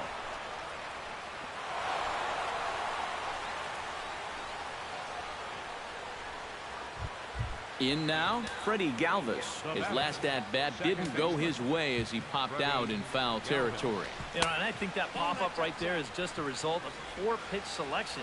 He chased a bad pitch, and as a result, he didn't really put a good swing on it. Nope. 2-0. This is a good approach when you're facing a pitcher you're not too familiar with. But take a look at a few and see what he's got. In there, 2-1. Leadoff man aboard here in a 1-1 ball game. Smoked on the ground up the middle, and that's through for a hit.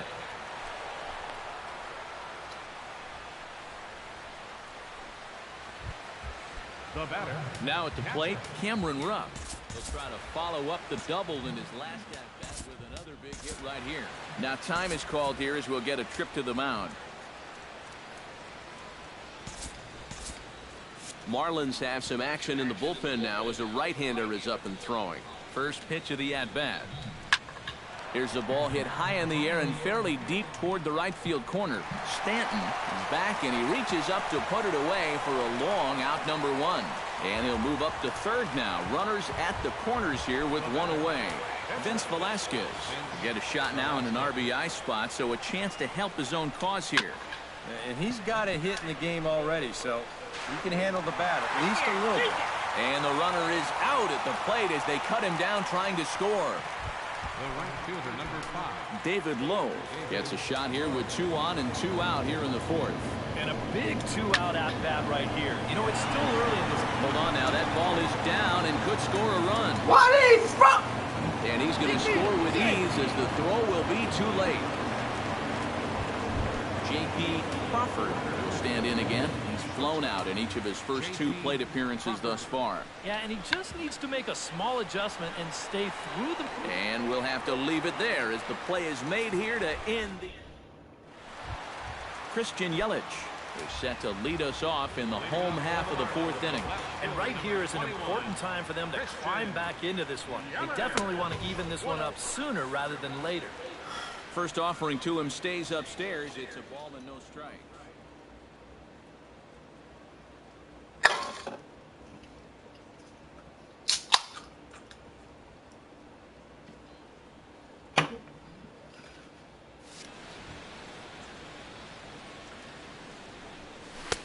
And a strike to even the count. 1-1.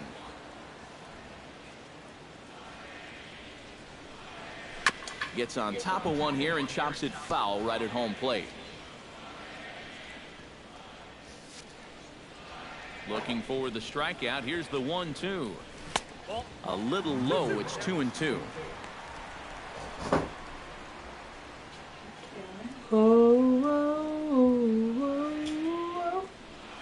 Fastball swung on and missed for the first down. My balls. So 1 gone in the inning now, and here's the right fielder, Giancarlo Stanton. Ready to deliver. Here's the first pitch. In there, strike 1. Boy, we're more than halfway through this game, and he's thrown a first pitch strike to 70% of the batters he's faced. So he's pitching very, very well right now. In the air to center field and deep back is the center fielder. Back he goes, but this is going to be a home run. Do that again, Mikey. Mikey just put it to the back window of midfield. Number 11 for him on the season. Mikey! Look at Mikey, man. Amazing. Yo, he killed this. Look at his own run. He killed this shit. That wasn't even a power swing either. Mikey!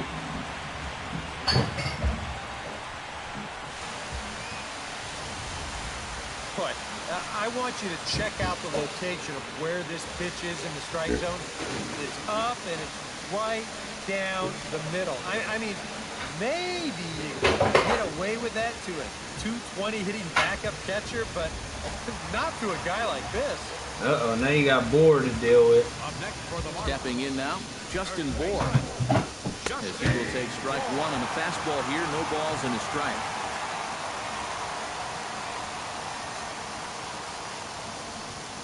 And now a curveball that bounces up to the plate. It's 1-1. And if he can get himself into a fastball count, don't be surprised if he has a big cut at something. Maybe try and break this tie ball game.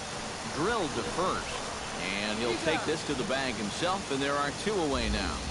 The center fielder, number 51, Ichiro Suzuki. So 2 are gone now in the Miami 4th, and in steps the dangerous Ichiro. First pitch of the at-bat on its way. And he gets ahead here with the fastball, strike 1. Mikey! And it's quickly 0-2.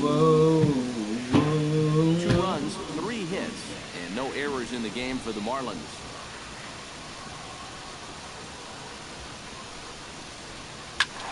Protecting on 0-2, so we'll do it again.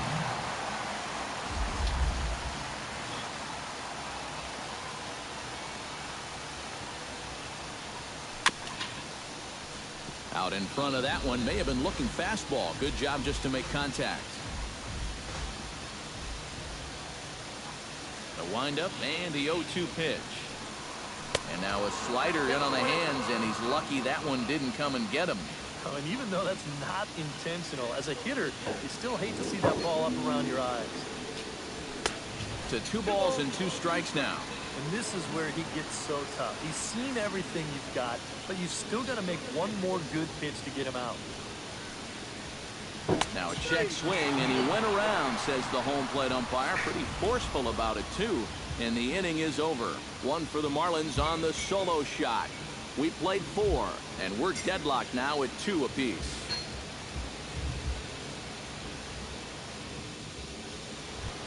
Odubel Herrera will come forward now. He has flied out and singled so far. First pitch on its way. Herrera sends that one out of play for strike 1. 0-1 pitch on its way. That misses wide. 1 ball and 1 strike. My name.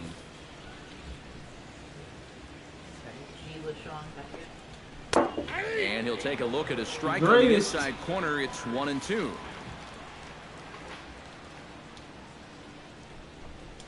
Swing and a miss as he couldn't connect on the two-seamer, and that's out number 1. Well, you're always gunning for a strikeout when he's at the plate because his legs make him so dangerous, even when he hits just a slow grounder. So nice job of keeping him off base right there. Michael Franco comes on with 1 gone here as he looks at a called strike 1. And a good job to lay off the fastball there close, but it's 1-1.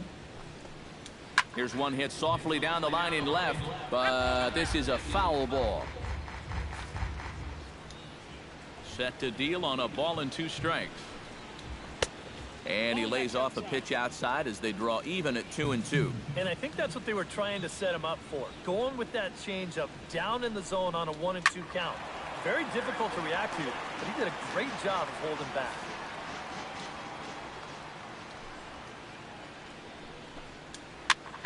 Pops this one up just beyond the infield on the right side. Gordon backs up and takes care of it. 2 away.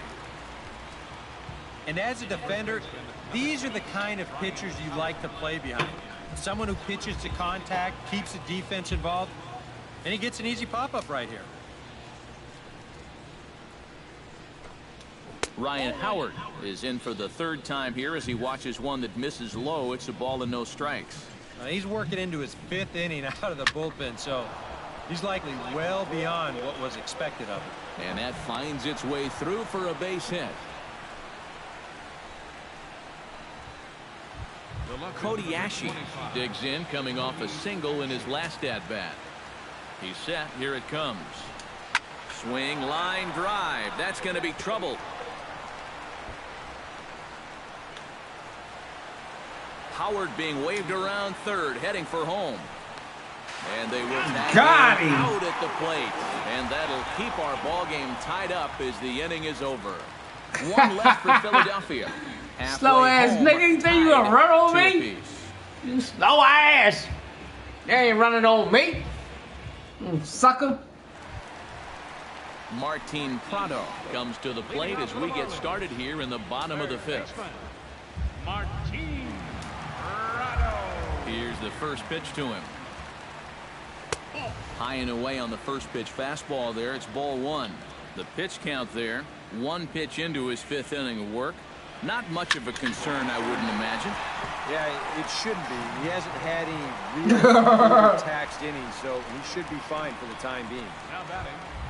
Jeff Mathis in now, popped out in his first trip. Yeah, he just uppercut a fastball. That top hand kind of dragged through the zone, which caused the bat head to drop a little bit. Down and away, 1 ball and no strikes.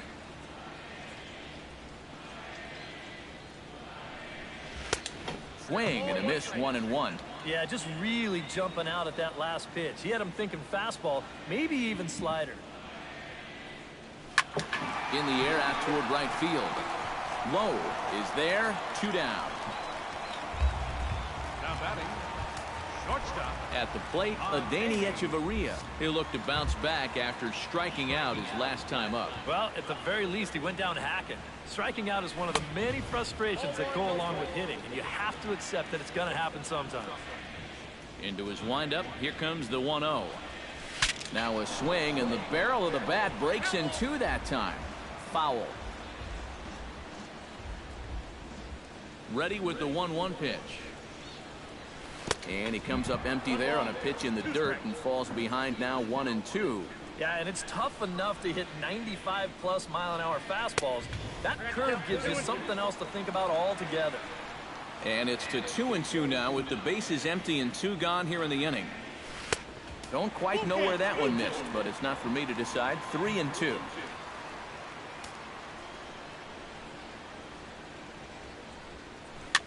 Swing, and he pops him up over toward foul territory. Howard is there to make the catch, and the side is retired. Freddie Galvis will stride in.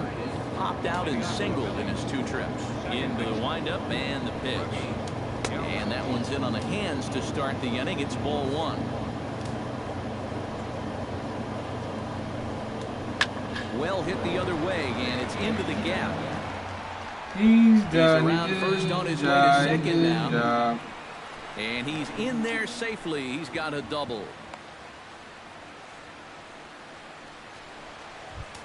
Cameron Rupp steps in, working on a 1-for-2 game so far.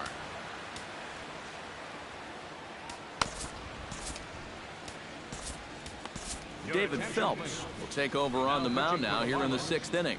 Number 35. Cameron Rupp will be the first one to greet him here, as he'll be doing so with the runner in scoring position and still nobody out. And he starts the number 8 hitter with a strike, 0-1. Hit hard towards center, and Ichiro can't get it, a base hit. Oh, and he ignores the third base coach and heads for home. Oh, and they should know better than to run on Ichiro. He is out at home plate. Boy, this was lining up to be a close play. It's a base hit, and he comes up throwing, and if this ball's offline by a foot or 2, I think he's in there. Instead, it is right on the money, and they nail him trying to score.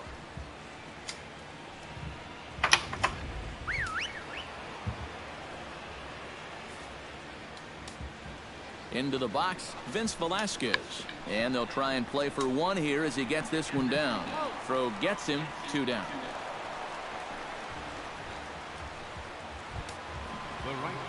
Digging in and looking for more, David Lowe. He came through with an RBI single in his last at-bat. And they take another single right here, too, no doubt. Runner in scoring position, so any ball into the outfield probably gets him home. And, ooh, looked like a definite pitcher's pitch there on the inside, 1-1. That's a 2-seam fastball right there. It looks to the hitter like it's going to be inside, and then it tails back to the inside corner of the plate. Sliced hard down the left field line. And that's a fair ball as this will rattle up into the corner. The run scores from second. It's a 3-2 ball game.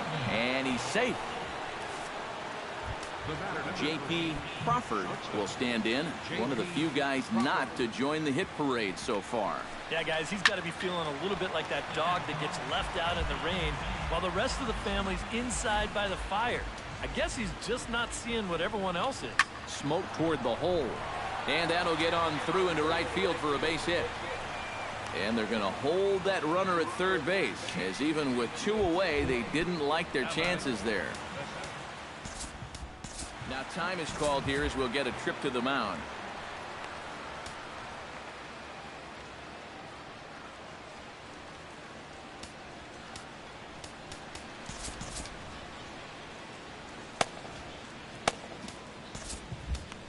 Brian Morris will trot in from the bullpen as he inherits a tough spot with 2 on and 2 out. Brian Morris.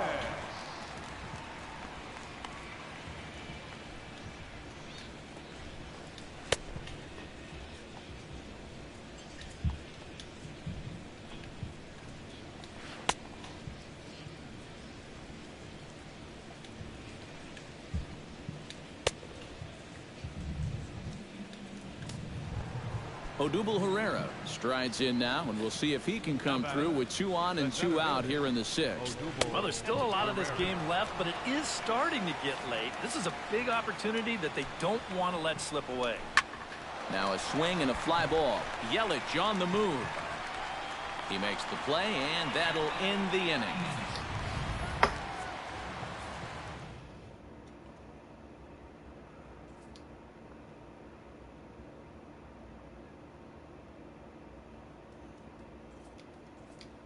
Derek Dietrich is going to come off the bench as he'll be asked to lead off the bottom of inning number 6.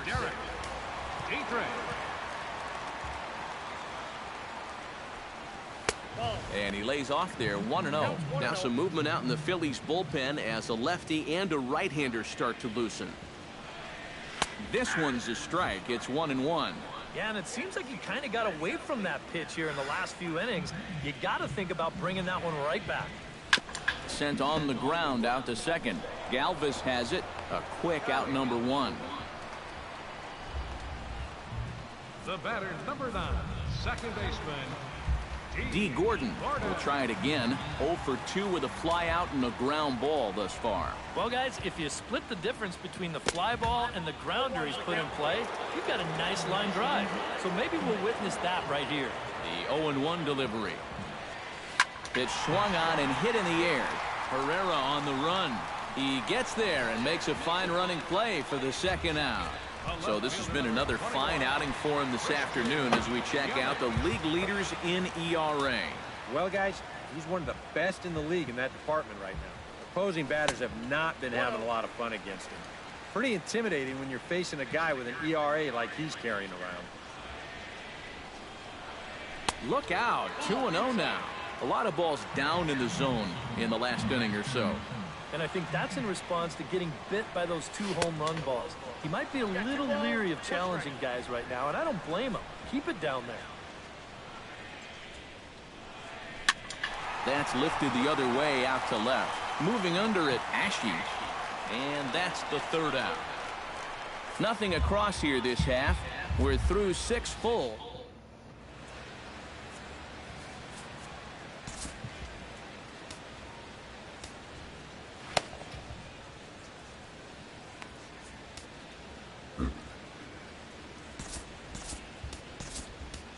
Edwin Jackson is on to pitch now as he'll take over to start inning number 7. Michael Franco will start things out for the Phillies with the dangerous Ryan Howard waiting on deck. And so far in this ballgame, he hasn't even been on base yet, so we'll see if he can make an adjustment here. And he pours this one in at the letters, 0-1. Off the plate, 1 ball, 1 strike.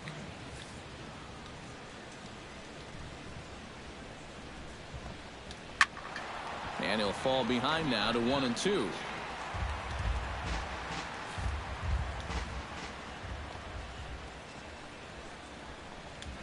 Grounder hit hard down the first baseline. But this is a foul ball as the count holds steady at 1-2. A breaking ball swung on and missed, and he's set down for the second time this afternoon. This is a big inning here. You're down only 1 with the heart of the order coming up next time you get in, so that's a good first step. Ryan Howard comes on with 1 away as he looks at a ball. It's 1-0. 1-0 count. Here it is. And he comes back with 1 in there for a high strike.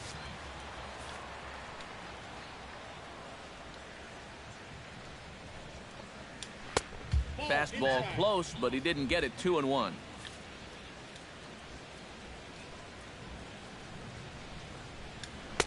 Fastball is looked at for strike 2. Yeah, showing no fear there. He put the pitch right at the letters away, but that guy didn't want any part of it. And he strikes him out as well. So make it back-to-back punch-outs here to the first 2 men he faces out of the bullpen. Cody Ashe will stride in. He singled in his last plate appearance. And here's a slider that's nowhere close, and it's 1-0.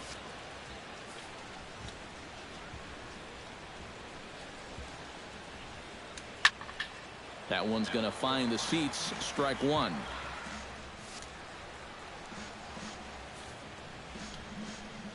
From the windup, the 1-1 pitch. Fastball close, but he didn't get it. 2-1. Well, looks like they're showing a bit more respect to that guy up there.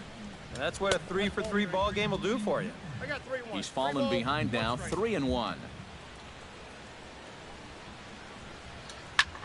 high in the air, carrying well out to deep center. Ichiro ranging back. Out of here. She was a wall scraper, but it counts just the same. A home run.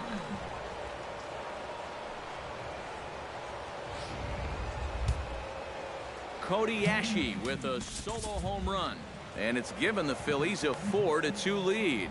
Well, he had gotten the first two guys in this inning somewhat easily, and you figured he's on his way to just strolling through this seventh inning, but whoa, not so fast.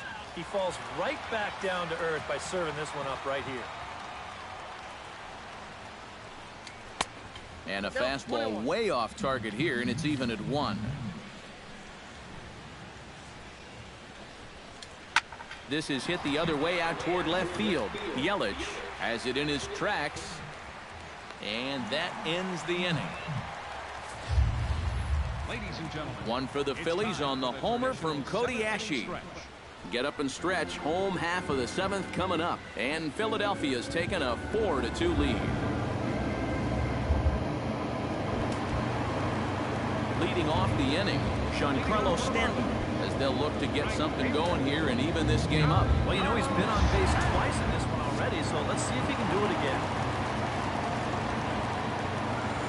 First offering on its way. Took a little off, and it's in for a called strike 1.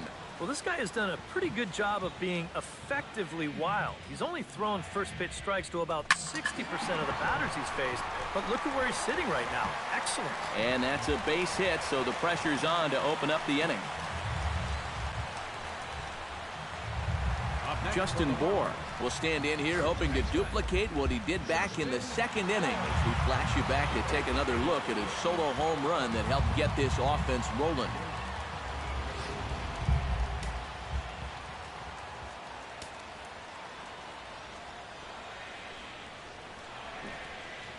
From the stretch, here's the pitch. And he'll lay off a fastball here in a good spot, but ruled the ball 1-0. A look here at the hits per side here in the late going. Stung into the gap in right center for what should be extra bases. Rounding third is Stanton heading for the plate.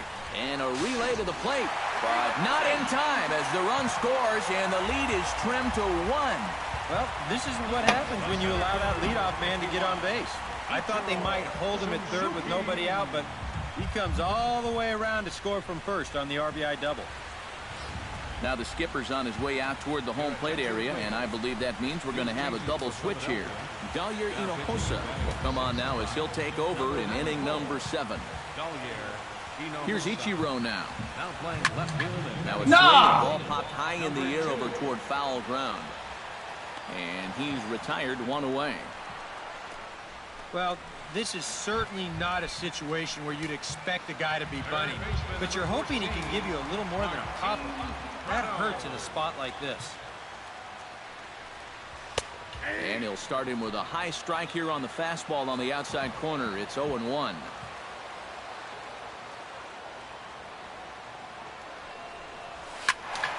Just a bit late, and he's fallen behind 0-2.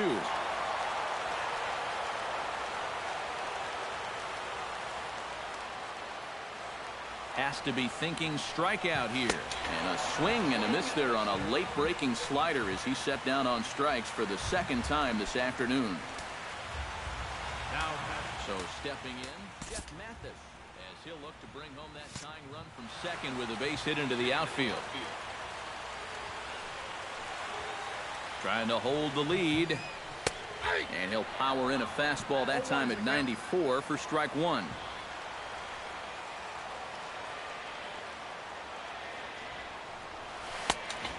Chased out of the zone there, and he's down 2 strikes. Oh, tough pitches here, back to back. And now he's not going to give him anything good with a runner at second base. And he chased it in the dirt. The throw to first is in time, and the inning is over. Marlins get a run on the RBI double. We're through 7 this afternoon. It's the Phillies 4 and the Marlins 3.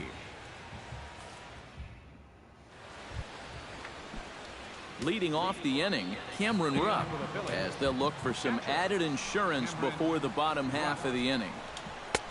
And there's the Jackson fastball as he uses it to get ahead 0-1. And this catches the zone as well. It's 0-2 now. 2 pitches right on the outside corner.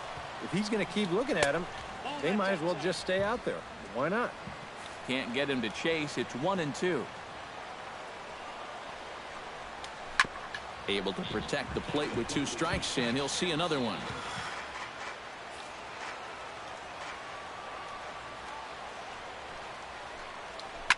And a good pitch, but he gets quite a lot of it. And in fact, he got more than a lot of it. He got all of it. It's a home run.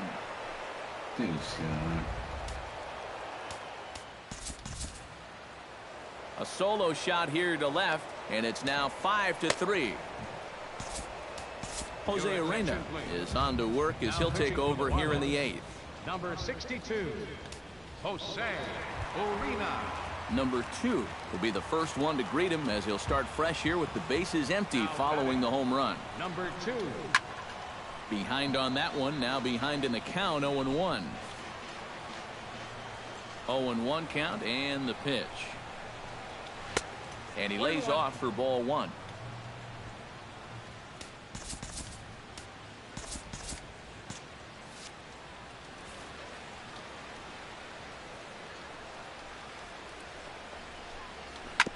Foul right at the plate. The count moves now to 1-2.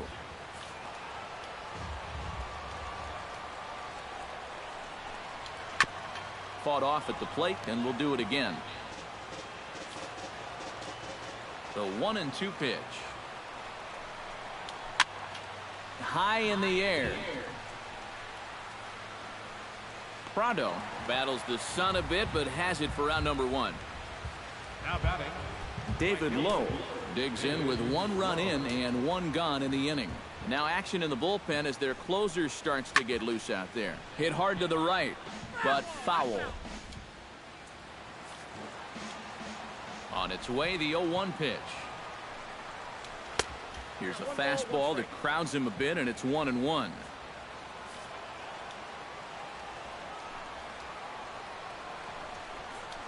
Ripped down the first base line. To his left, Bohr, and he'll take this to the bag himself, and there are 2 away now. the batter, number 3. J.P. Crawford steps in, got a base hit in his last at-bat. And everyone knows he's slumping right now, so we'll see if that got him going. Squared that one up just a little late. Bases are empty here with 2 men out. Takes a pitch high and away for ball 1.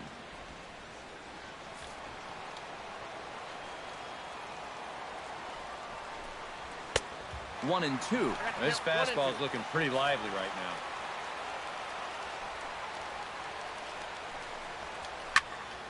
now. A little late on the fastball, but he's able to spoil that one off, and he'll get another chance. Here he comes on a ball and 2 strikes. Lifted the other way to left center. After it is Yelich, but he's not going to get this one. It's into the gap. And he will stroll in there standing with a 2-out double. Odubel Herrera takes his turn now, looking to add some insurance to their lead in the form of that run standing out at second base. A fastball off the plate away. It's ball 1. Grounded up the first baseline. Bohr ranges to his right, and he'll step on the bag himself, and the inning is over. Phillies get 1 in the frame, courtesy of this solo home run. On now to the bottom of inning number 8. David Hernandez is on out of the bullpen now as he'll take over to start the bottom of the 8th. David Hernandez. Adeiny Echeverria will stand in. He struck out and popped out in 2 trips. Well, not a great start at the plate. We'll see if he can get something to drive right here. And he'll look at a first pitch curveball that's in the dirt. It's ball 1.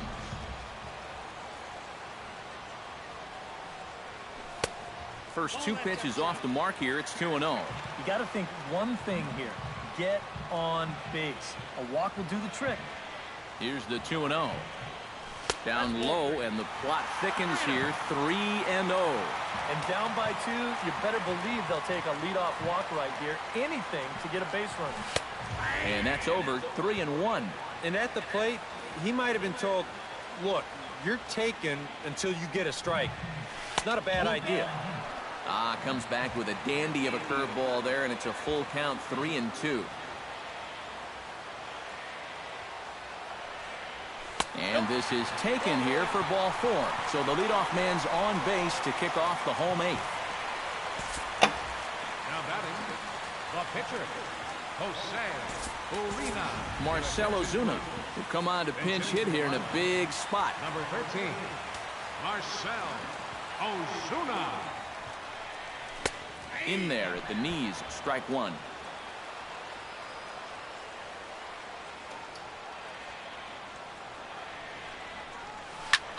High in the air and deep to straightaway left. Back on it is the left fielder. He makes the catch. A great effort to get there and record the first out of the inning. Oh, you kidding me? Second baseman, D. Gordon. D. Gordon will stand in now in what could be a real make-or-break situation. And you think at this point you have to get something out of this inning.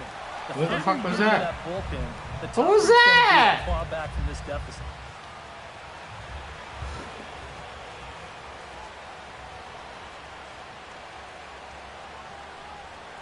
And a fastball there is inside as that one backed him up a bit.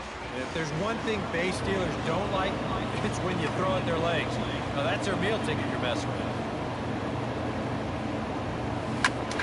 And here's a ball hit in the air. And they can't run it down.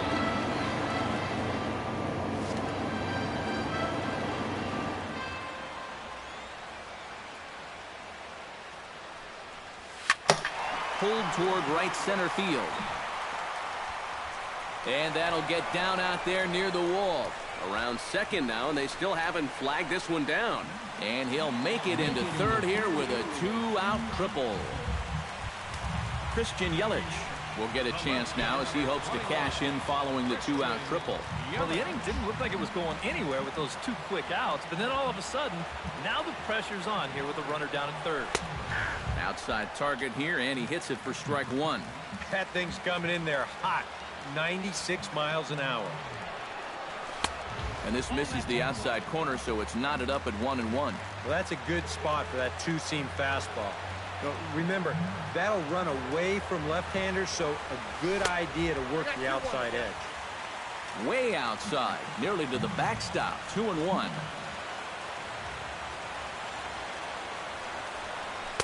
2-2. He might have thought he'd be getting another dose of that curveball because he was way behind that one. Fastball didn't miss by much, and it's a full count now, 3-2. In danger now of a second walk out of the bullpen. Not exactly providing relief. He's got to find it here somehow. Under it is the left fielder. Makes the catch, and that'll retire the side.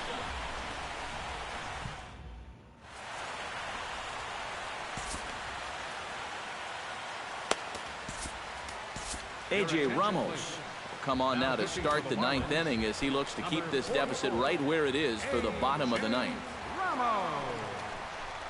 Maikel Franco is at the plate here as he quickly finds himself down a strike. It's 0-1. And you can see him trying to be a little bit more patient here. He's got 2 strikeouts already, but he's got to be careful not to fall too far behind. Can't quite get around in time to keep it fair, and it remains 0-2. A pause, and the 0-2. Chopped foul right at home plate.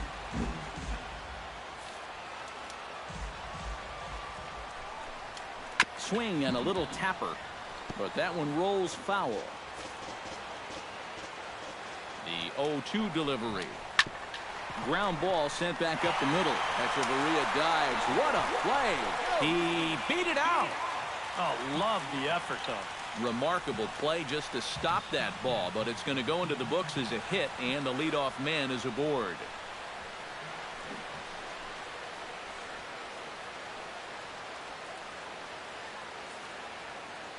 So this doesn't look good for now as he's going to come out with what looks like an injury to his back. Could be a number of things, and we're hoping it's not something that keeps him out for an extended period. Miguel Rojas is going to come in now and take over following the injury. Now to the plate, Ryan Howard. He's 1 for 4 for the game. And he'll try to crowd him there to start the at-bat. It's 1-0. And he'll just get a piece here as this is chopped foul at home plate. And he takes a called strike 2. Good curveball right there, and that just really froze it. Chopped foul at the plate, and we'll do it again. Nobody out, runner on first. Swung on in the dirt, and that's a strikeout. And this one's in the dirt. But fortunately here, no advance. Andres Blanco will get the call here as he'll hit for the pitcher. Number 4, Andres Blanco. Out in front of it, strike 1.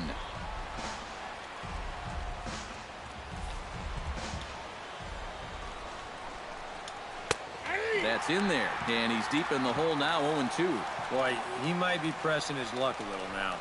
That's 2 straight pitches right down the middle. Swing and a miss on the fastball that time, out number 2. Striding into the box, Freddie Galvis, already 2 for 2. He'll look to add on right here. A fastball here as he'll take a look at ball 1, 1-0. And a breaking ball falls in there for a strike. It's 1-1. 1-2 now as that one's fouled off.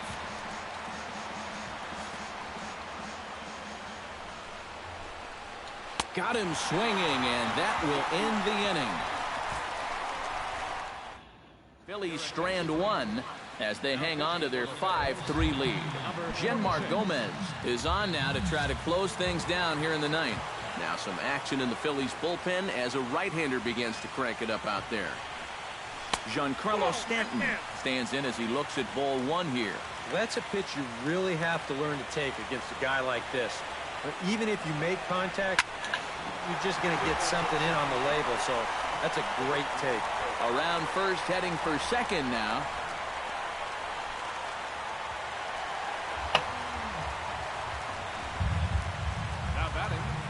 Well, they had played error-free ball until this point, but they're not going to be able to keep that up through the whole way. They wind up making their first error of the ball game right here in the 9th inning. Now they've got to make sure that it doesn't come back and bite them. So a pivotal moment here, and digging in now, Justin Bour. But a single here could reduce the deficit to only 1. Yeah, you know, sometimes guys get caught up in thinking about being the big hero. The key here, though, is just keep it simple. You see the ball, hit the ball. Usually the best results come with that mindset. 1-0 pitch on the way. To short. Throw to first is in time for the first out.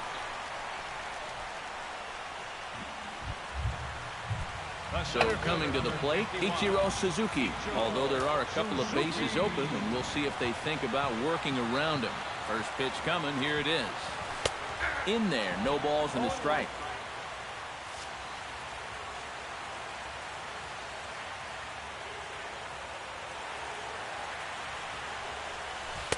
Tried to get him to go after the slider, but it's 1-1.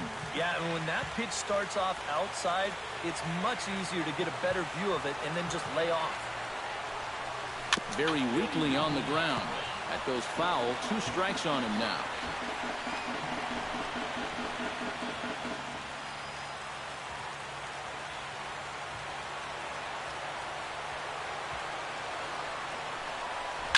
Good job to spoil that one away, and he stays alive.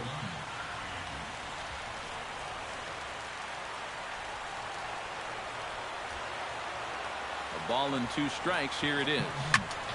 Swing and a ball chopped foul right at home plate.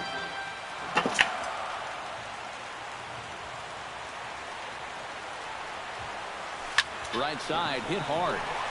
And he has delivered one of the biggest at-bats of the afternoon as he cashes in with a base hit. In to score is the runner from third. It's now a 5-4 ball game. Martin Prado comes to the plate now with the tying run at first, so he'll be looking to drive a ball into the gap here. Here's a first pitch slider that just tails out of the zone. It's ball 1.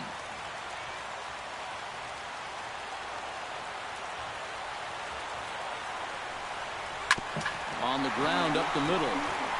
And that gets through, so he'll have his first base hit, make him 1 for 4 in the game now. No! And he is out on a strong throw. Up next for the So a big moment here and standing in, Jeff Mathis. And he does so representing the possible go-ahead run. Chris Johnson will be called upon here to hit with the game on the line. You got to make sure that he doesn't try to do too much here. Just keep that line moving. Do something productive and give the next guy a chance as well. In there, and it's 0-1. 2 out with the man at first.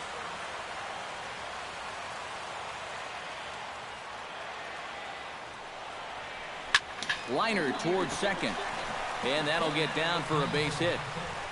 And that runner will go no further than second as there are 2 aboard now. Up next for the Marlins. So last chance here and stepping in, Miguel Rojas. And the game is on the line. The tying and winning runs on base with 2 gone in the bottom of the 9th. And he gets ahead 0-1. Runners left in scoring position, one of the big keys to this ball game so far.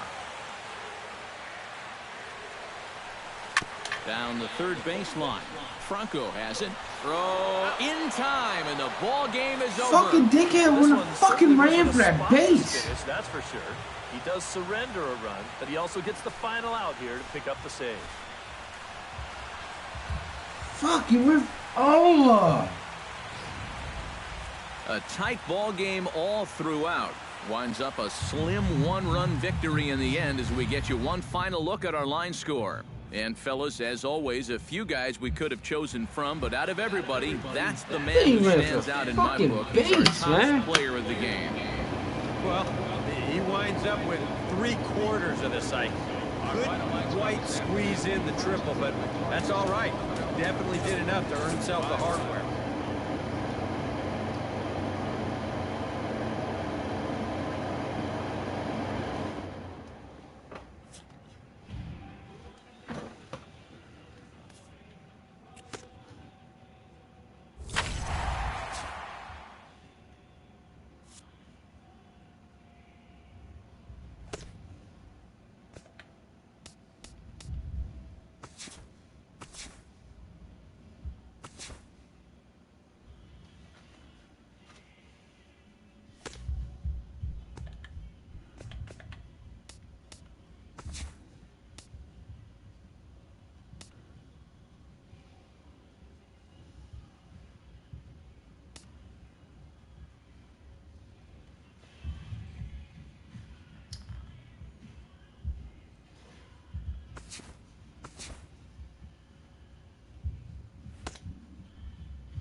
It's Monday morning and welcome to Inside the Show. Starting off in the National League East, the Phillies got 18 hits as they took down the Fish in Miami 5-4. In other Marlins news, shortstop Adeiny Echeverria will be out of action for a few days according to team reports. He is said to be suffering from a pulled muscle in his back. Right now, the Marlins sit in second place in the National League East division, 2.5 games out of first. The Phillies are fourth in the division. They trail first by 4 games. The Diamondbacks earned the 3-game series sweep as they beat the Braves in Atlanta 7-2. At the moment, the Braves are in last place in the NL East, 9.5 games behind first. The Diamondbacks are in second place in the NL West, 8 games out of first. The Washington Nationals pounded...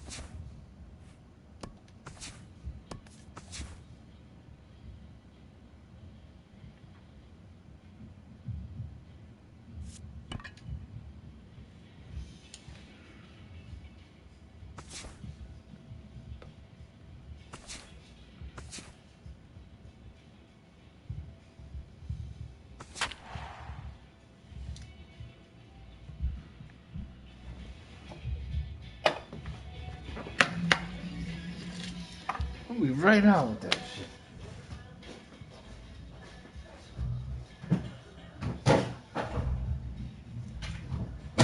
Killed me.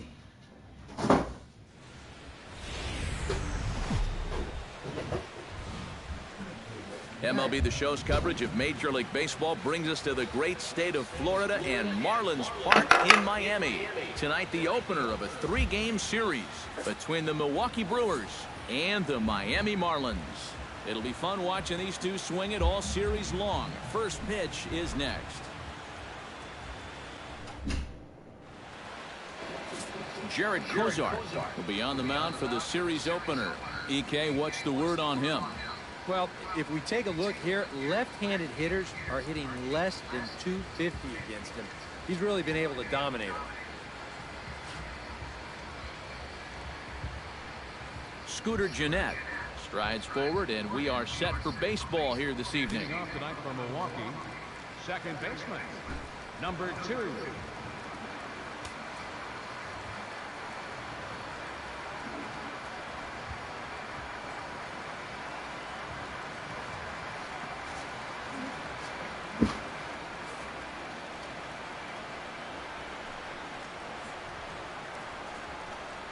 First pitch of the game is taken for ball 1 as we get underway at 7-11 tonight. This Marlin Ball Club, Eric Karros, as they begin play here tonight. They suffered a bit of a setback last time out, but not to worry. They're still 6-2 over their previous 8 ball games. Yeah, all good things must come to an end. And that winning streak finally ended last time out, but I don't think that'll slow this bunch down at all. The way they're playing, they might just pick up right where they left off. And, ooh, he's really given some leeway on the outside edge here. 2-2 now. Slow roller back to the mound. And he's retired 1 away. And a look now at the batting order for the visiting Milwaukee Brewers. Eric, who stands out to you? Well, Matt, you got to love what Jonathan Lucroy does for this offense. He comes into this one as Mr. Clutch in this lineup, carrying a batting average with runners in scoring position over 350. That's pretty reliable, so he could definitely be an impact player in this game. And set up behind the plate is Joe McDonald as you see the rest of our umpiring crew in this one. Well, McDonald, just like most other umpires, he'll miss a couple here and there, but his strike zone never seems to be too outrageous. Okay. Back goes Stanton. He tracks it down and makes the play to record the second out.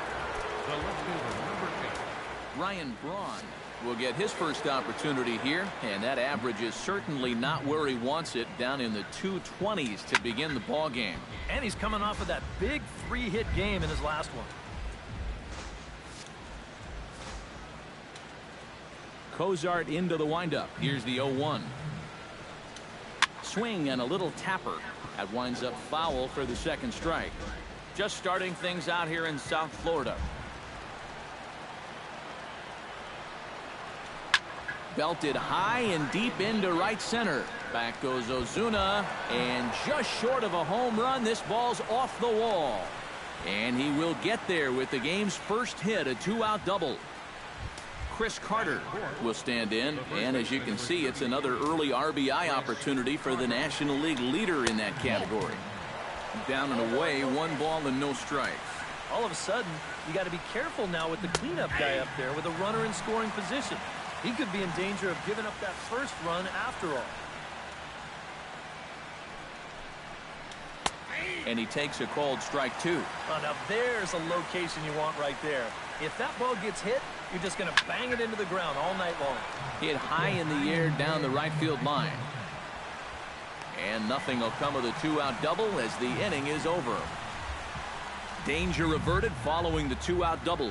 Back with more Monday Night Baseball following this.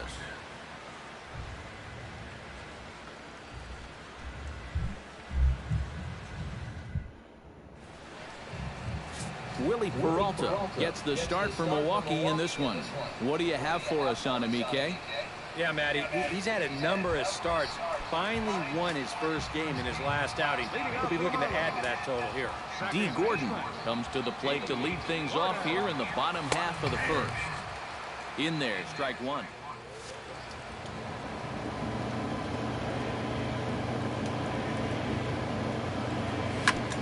Ground ball sent back up the middle. And that's a base hit, so the pressure's on to open up the inning. So far, so good. They get a scoreless top of the first, and now a leadoff single to start things in their house. Throw over to the bag, and he'll get back in safely.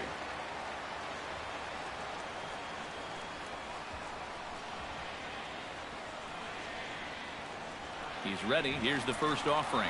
Runners on the move for second. Pitch is a called strike. The throw, not in time. He's in there at second. And this is one of those guys that can certainly be an X factor in this series. He sets a tone early here with a first inning steal of second base.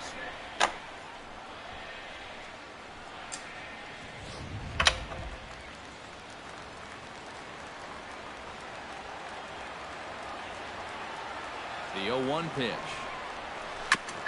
Chop foul over towards the dugout.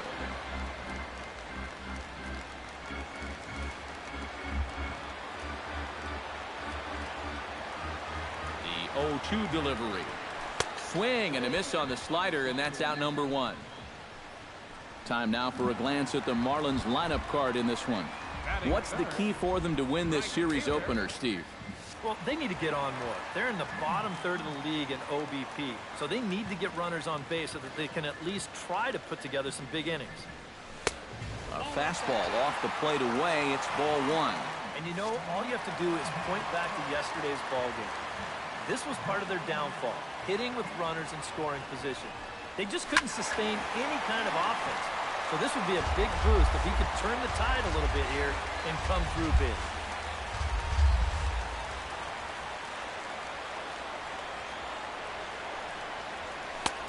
Swing and a miss on the fastball, and it's 1-2. There's not a whole lot of conviction in that swing.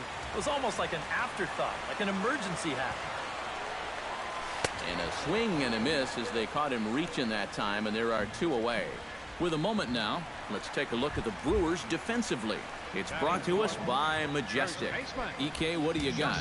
Well, guys, Ryan Braun has always been known as one of those power hitters.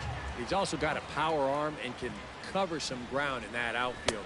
Very reliable, plays a smart defensive outfield. Always an asset in any game. The 1-0 delivery. Hit hard toward first. Oh, and a good effort there to knock it down. And a good effort as he's able to stick with it and get the... Kirk Neuenhuis makes his way to the plate. He'll get us started here in the top of the second. Cozart has his sign. Here's the first pitch. Went about halfway there, but it's a called strike regardless.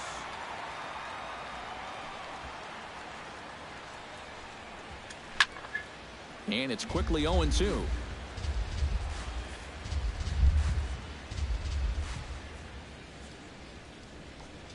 And they really bunch him up on that one as he swings and misses for the first out.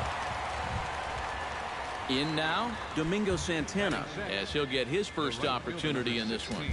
Here comes the first pitch. Down the third baseline. This gets foul. It's 0-1.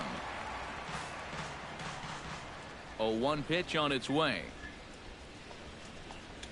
Not able to hold on there as he swings through a pitch in the dirt, and it doesn't look good for him now. Down 0-2.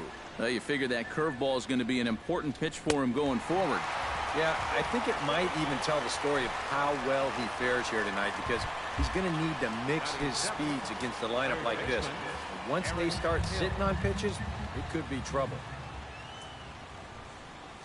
And the 34-year-old veteran looks at a called strike. It's 0-1. Boy, he may strike out the side on 9 pitches. 7 down, 2 to go. Off the plate, 1 ball, 1 strike. In there at the letters, 1-2 now.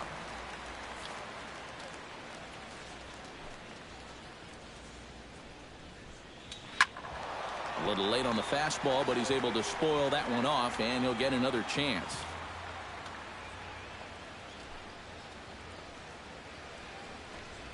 Got him looking, and that ends the inning.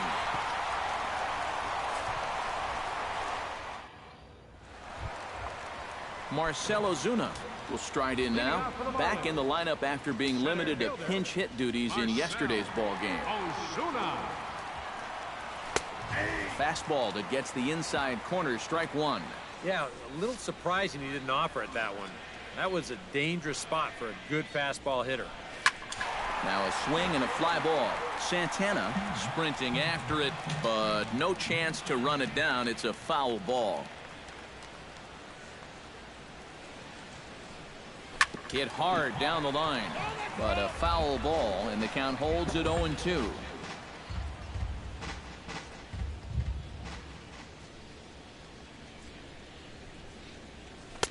The next 0-2 misses, and that'll move it to 1-2 now. Maybe a good opportunity here to show him a changeup, give him a different look. To 2 balls and 2 strikes now. This guy's not hitting over 300 by accident. He's got a very good knowledge of the strike zone, and he knows when to lay off. Bullet back up the middle. Nieuwenhuis is right there, 1 down. Well, that one looked like for all the world it was a sure single leading off the inning. It was certainly hit hard enough, but evidently it was hit a little too hard as it winds up getting flagged down, and that's just a tough break. Derek Dietrich comes on with 1 gone here as he looks at a called strike 1. Well, that one's at 94, so the velocity's good right now. And a pitch in the dirt as he lays off. It's 1-1.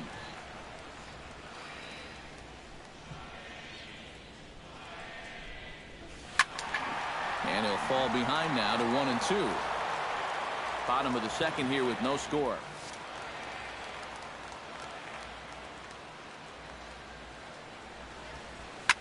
Drilled right back up the middle, and that'll find its way into center field for a 1-out hit.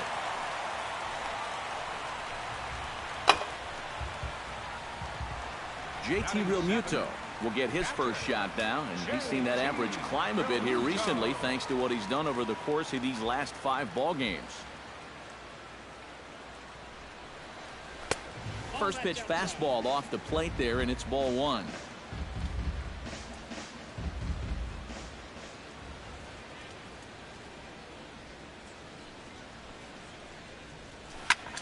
Line to the right side, and that'll get down for a base hit.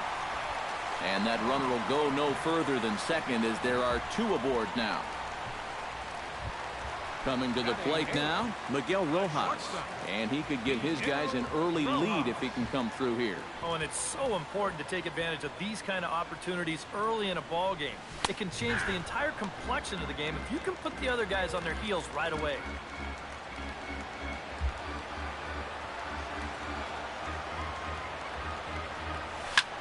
Takes this the other way to right. That's in there. Base hit. And they will hold that runner over at third as he'll move up only 90 feet, but the bases are loaded with 1 away. Jared Kozar has a golden opportunity to give his guys the lead as he stands in with 3 men aboard. And Matt, it's early in this game, but this is a big moment right here. It doesn't matter when you score your runs, just that you score more in the end.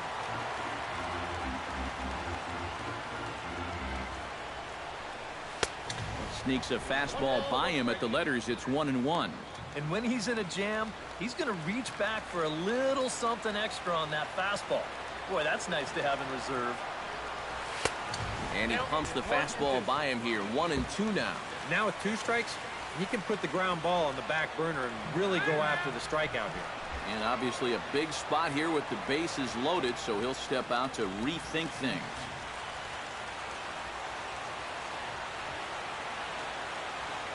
Here he comes on a ball and 2 strikes. Struck him out. And now they'll likely need a base hit to get that runner home from third. D. Gordon steps into the box now, and he does so in what feels like what will be an important moment in this one. Bases loaded, tie score. Yeah, guys, and it's always nice to play with that early lead, so we'll see if he can get it done right here. Here comes the 0-1. Barely able to make contact. Down 0-2 now.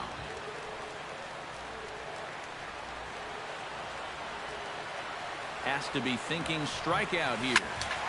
Did a good job to shorten up and protect the plate, and he'll have another shot at it here.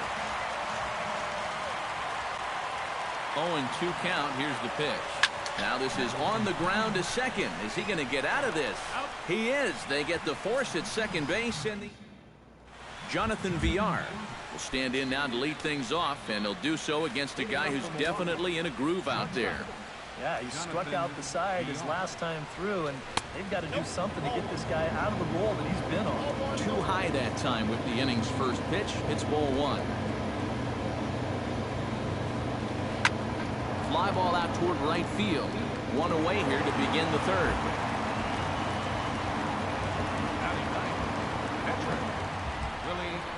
Now to the plate, Willie Peralta. He'll get to take his first cuts here. Cozart's ready. Here comes the first pitch. Chop foul at the plate, strike 1.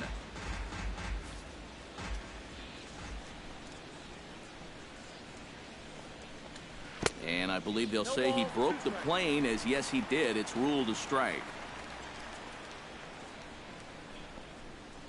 Now a swing and a miss here as he's down on strikes. So it's 2 up, 2 down to begin the third.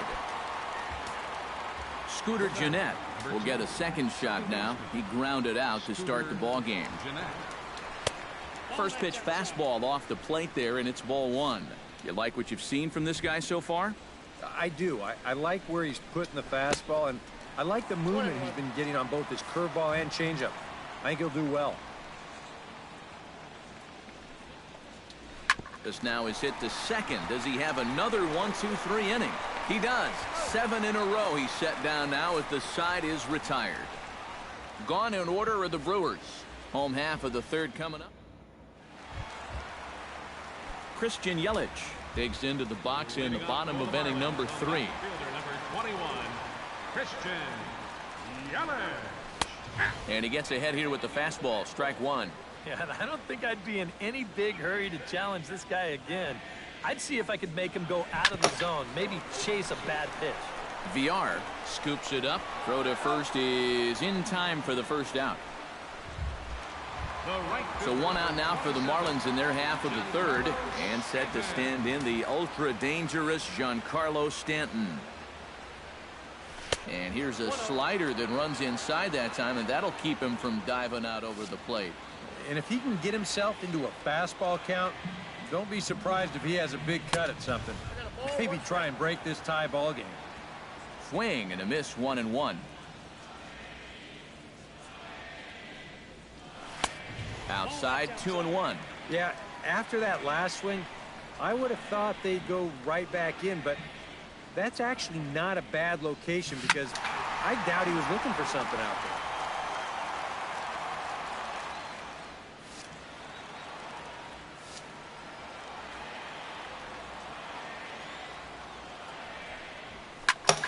Still 2-2. Bottom of inning number 3, 0-0 our score.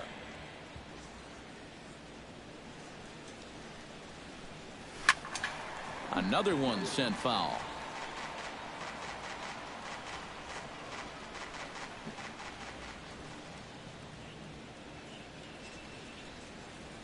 Oh, and this is swung on and missed. 4 strikeouts already, and that's out number 2. Justin Bohr will be the batter. 0 for 1 here in the early going.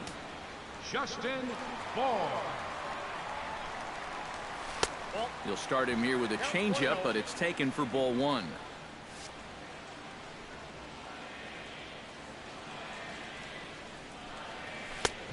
And a fastball that's about off the radar screen there. It's 2-0. This is a guy whose numbers are on the rise, and this is a big reason why. 2 close pitches, 2 good takes, and now he's in a great hitter's count, 2-0. Bases are empty here with 2 men out.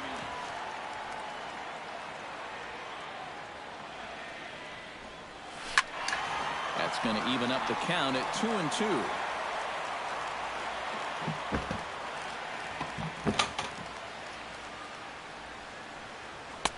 Outside and a full count, 3-2.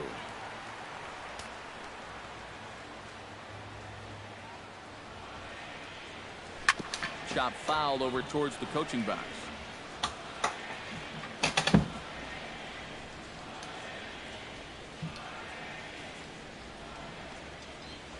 Into the windup, ready with the payoff pitch. Grounded up the first baseline. But this will get foul, so they'll do it again. 3-2. Locked in a good battle. Here comes another one. Good battle. Count remains full.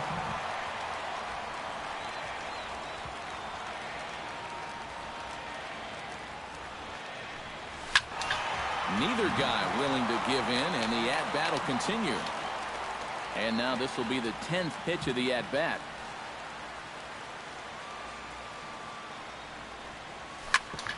Hard hit ball to second. Backhanded. Throw in the dirt, but a good scoop at first saves an error as decided. Jonathan Lucroy is ready here as we begin the top of the 4th. Well, they still don't have any runs on the board yet, but getting this leadoff man on base would be huge. Cozart has his target. First pitch on the way. They'll try and entice him with a high fastball, but he wouldn't commit. It's ball 1. Not much to shout about for either team here as we start the 4th inning. 0-0. Yeah, I think we kind of knew that pitching might take the upper hand here. Maybe not to this extent, but both guys have really thrown the ball well. 2-1 after the foul ball there.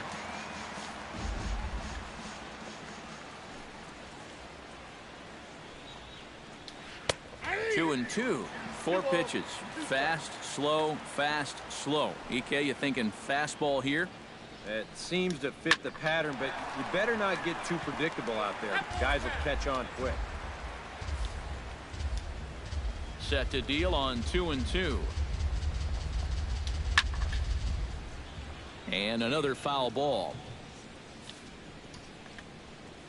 All even at 2-2. Here it is.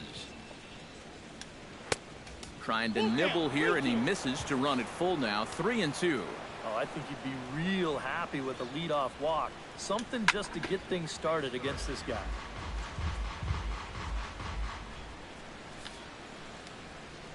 Full count. Here it comes.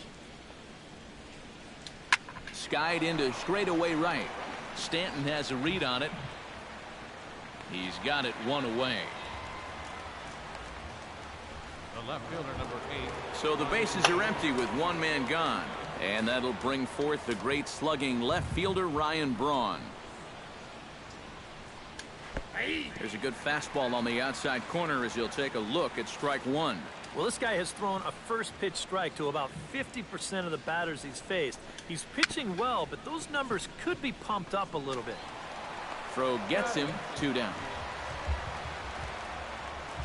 Chris Carter will stand in now with 2 away, trying to avoid another 1-2-3 inning.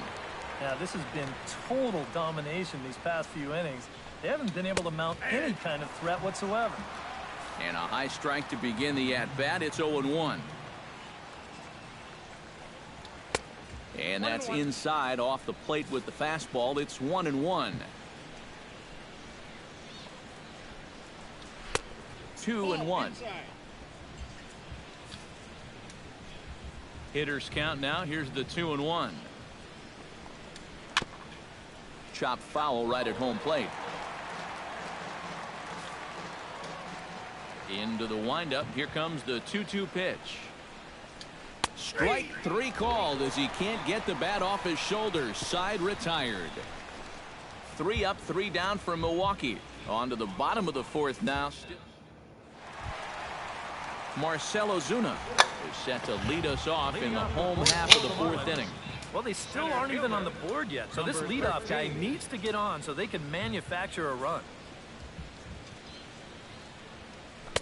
And he'll try to crowd him there to start the at-bat. It's 1-0.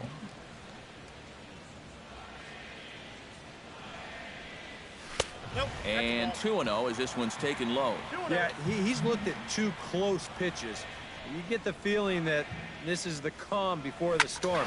I think he'll unload on this one if this thing is anywhere near the zone. Santana is there, and he makes the catch for the out. Well, we're still looking for that first run of the ball game. Thought for a second this might be it, but it just didn't have enough steam behind it. Into the windup and the pitch. Behind on that one, now behind in the count, 0-1.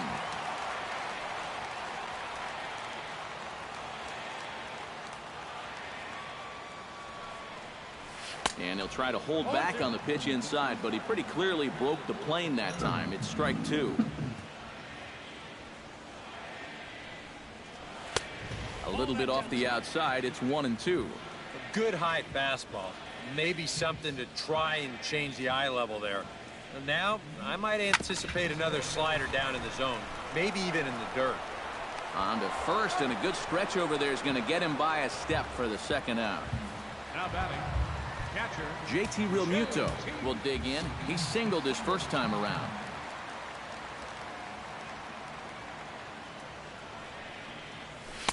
Fastball in there for a called strike. Pitching has the upper hand early as we're scoreless in inning number 4. This now is hit to second. Does he have another 1-2-3 inning? He does. 8 in a row he's set down in the second. Miami down in order through 4. Still tied, 0-0. leading off for Milwaukee. Center fielder Kirk Neuenhuis heads for the box to start off the 5th in this one. Absolutely nothing going on in this game so far, so we'll see if the leadoff man can get something going. Into his windup, here comes the 1-0. And a strike to even the count. 1-1. No offer on that one. 2 balls and a strike.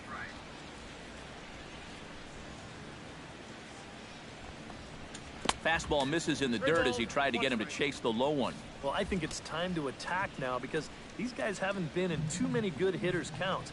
This is where you need to pounce. Now here's a ball hit in the air to straightaway right field. This ball's got plenty of carry to it, and it is out of here.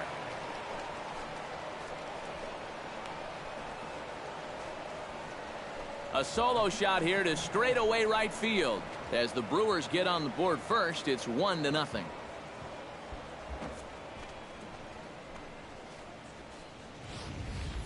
And if he was guessing up there, he was guessing right because he's all over that thing like a shaggy dog, and he drives it over the wall.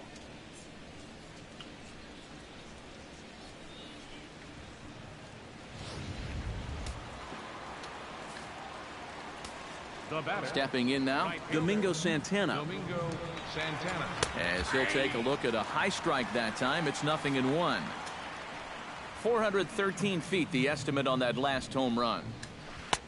Oh, and he's really getting the better of him now. It's strike 2. It was kind of a delayed swing right there. He looked like he had to wait to see if it was going to be anywhere close, and now he's in a big hole. Chopped foul at the plate, and he stays alive, still 0-2. Trying to strike him out for the second time. Breaking ball backs him off a bit. It's 1-2. And even on 0-2, you don't want guys to get into a comfort level up there. Swing, and he pops him up over toward foul territory. A quick out number 1. Might have had thoughts about going back-to-back here. This is right where he likes it, and he took a big swing at it. Wound up getting just a bit underneath it and popping it straight up. Chop foul right at home plate. It's strike 1. Into the windup. Here comes the 0-1. Another one fouled off, and he's quickly behind 0-2. 1 run, 2 hits, and no errors on the Milwaukee line score so far. Good bite to that sinker as he gets him to swing through it for out number 2. Well, he's made 5 or 6 quality pitches in this inning, but he just made the one bad one. And you can bet that's the one he's going to remember when he gets back to the dugout. Good job here, though, because he bounced back to retire the next 2 guys that he faced. Jonathan Villar checks his swing here on the first pitch, and it's 1-0. Little late that time as he swings and misses for strike 1. Yeah, and it seems like he kind of got away from that pitch here in the last few innings. You got to think about bringing that one right back. 1-2 now as that one's fouled off.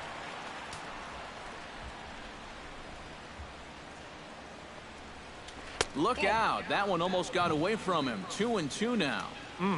He did not like that one bit. You know, it's one thing to work in with the hard stuff, but don't do it around the dome. Yelich on the move.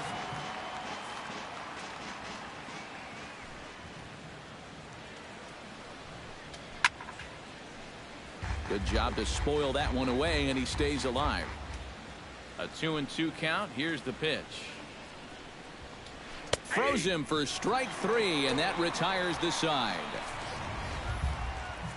But the Brewers are on the board first thanks to this solo home run. Middle of the night here in Miami. It's now 1-0. Miguel Rojas will stand in to start things out here in the home half of the 5th. And you get the sense, Steve, that this crowd's been pretty well taken out of the ballgame to this point. Yeah, they pretty much had to sit on their hands all afternoon. Not a lot to get excited about so far. And I think that's a credit to that man out there on the mound. He's cut right through this lineup for the first 4 innings.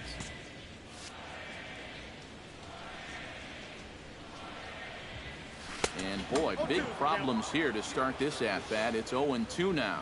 Well, you know, the big key to throw on the slider is knowing when to throw it for a strike and then when to try to get a guy to chase out of the zone. Once he gets ahead out there, you know he loves to get you to chase. Peralta's ready. Here's the 1-2. Late making contact on that swing, and we'll do it again on 1-2. Ready on 1-2. And a good bite to that slider as he swings through it for the first out of the inning. Now at the plate, Jared Cozart. He'll look to bounce back after striking out his last time up. Well, it was a good changeup that got him last time, and I wouldn't be surprised to see them try to work that off-speed stuff right back into their game plan here.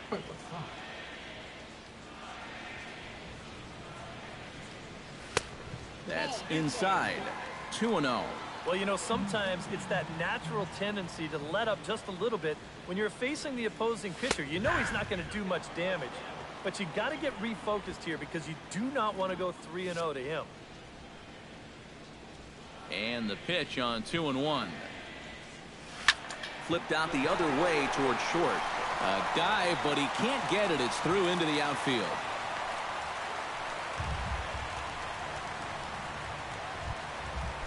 D. Gordon steps in, working on a 1-for-2 game so far. Ready to deliver. Here's the first pitch. A fastball here as he'll take a look at ball 1. 1-0. Pretty good speed here coming out of that left-handed batter's box, so it's no sure thing that a ground ball means a double play. Grounded to third. This could be 2. To second for 1. On to Carter at first, but not in time to get them both. Well, you could have put the first base bag out in the outfield grass on this play. You're not going to double this guy up. He's too fast. Still, a pretty good job of at least getting that lead runner at second base. From the stretch, here's the pitch. Christian Yelich is next as he finds himself behind 0-1. Now you've got the tying run over at first. 2 away. He's going to be looking to try and find a gap right here and bring that guy all the way around to score. Started to go around there, but he holds up ball 1.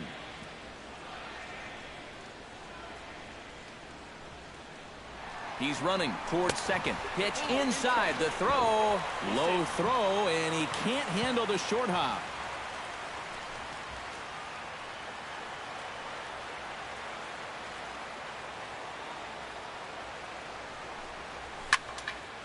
Unable to get the bat around in time, and the count evens at 2-2.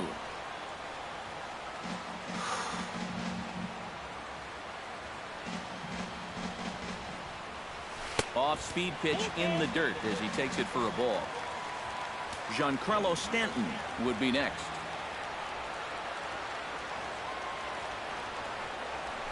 This is line to left, and that's in there, base hit.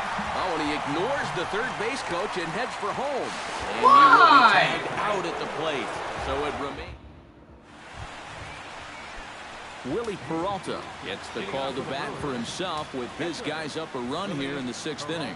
You got to love a manager that lets his pitchers contribute to their own cause. He's got the lead right here, so don't fix it if it ain't broke. The windup and the 1-0 pitch. Belted high in the air out to left. Yelich going back. He tracks it down. A nice running play, and there's one away. Yeah, another good start to an inning for him here. He's really only made one bad pitch the entire game. That was the solo home run. Other than that, you can see there, not much to speak of at all.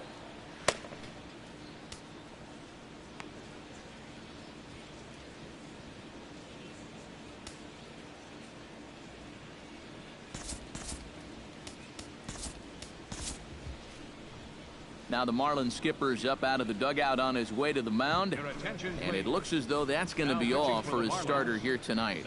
Justin Nicolino is out from the bullpen now as he'll make his first appearance here on the season. First pitch of the at-bat. The batter, number 2. Scooter Gennett is the batter now as he looks at a ball 1-0.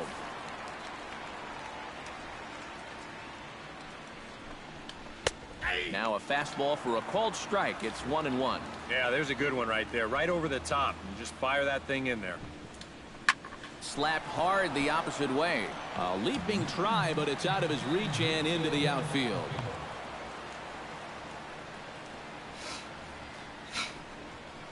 Up next for Milwaukee, Jonathan Lucroy will stand in again. He's flown out in each of his first 2 plate appearances thus far. Runners off for second. Hit sharply on the ground. And the hit and run works perfectly. A base hit. And they'll have runners at the corners following the 1-out single. Yeah, it's not too often that you'll see a first pitch hit and run, but it worked out here. Usually you see it when the batter's ahead in the count. 1-0. Sometimes even 1-1. But they roll the dice right away, and it pays off perfect.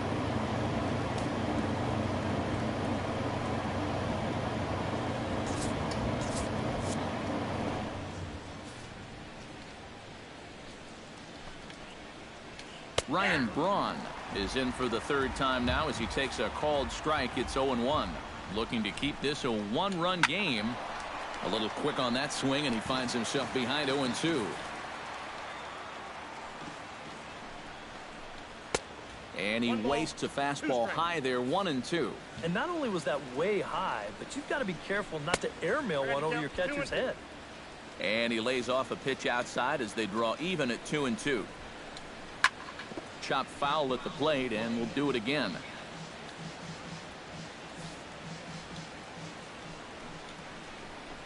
He got him, and it'll probably take a base hit now to get that runner across from third.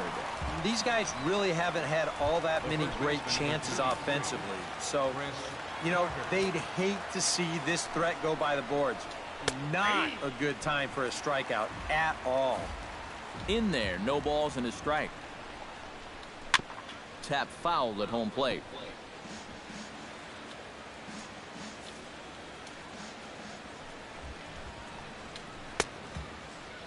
And a check swing. Did he go around? No, says the first base umpire. It's ball 1.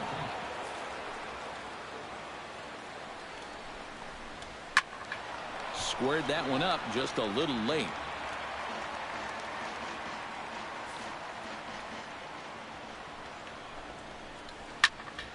Again, he sends it out of play. Trying to keep the game close. Here's the pitch. That misses, and we're even at 2-2. You can see where they want to go to try and get him out. A lot of pitches in on the hands in this sequence. They don't want him to be able to extend. Full count, 3-2. Now a check swing here, and no swing, says the home plate umpire. Not even an appeal. It's ball 4. Kirk Neuenhuis will stand in yet again as we flash you back to the middle innings. This was a turning point here, a solo home run that was really one of the key at-bats of the ballgame to this point. And he lays off for ball one. 1 run, 4 hits, and no errors on the Milwaukee line score so far. Pulled high in the air out to right field. Stanton has it in his tracks. No trouble with this one, and the inning is over. Brewers leave them loaded. They lead it 1-0.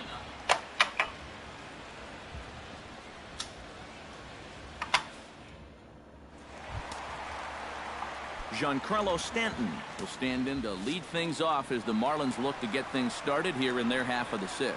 Action now in the Milwaukee bullpen as they'll have a right-hander loosen up.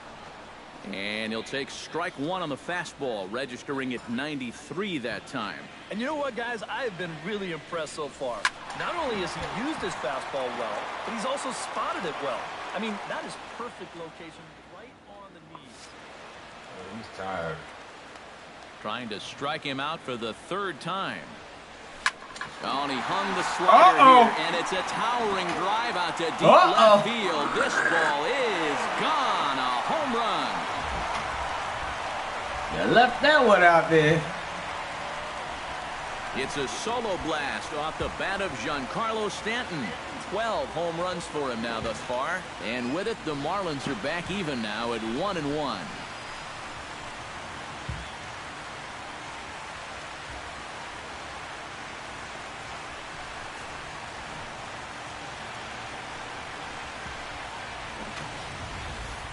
You just can't throw that pitch right there. That swing tells a story right there. I mean, he got all of that one. Remember, he homered in yesterday's ball game too, so he's riding a pretty good hot streak these past couple of days. Up next for the Marlins. Into the box, Justin Bour. As the first pitch misses to him, it's ball 1.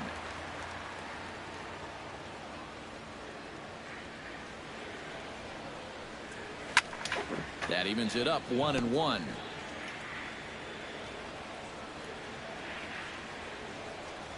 Peralta sets his sights, ready with the 1-1 pitch. Can't keep the weight back, and he falls behind 1-2.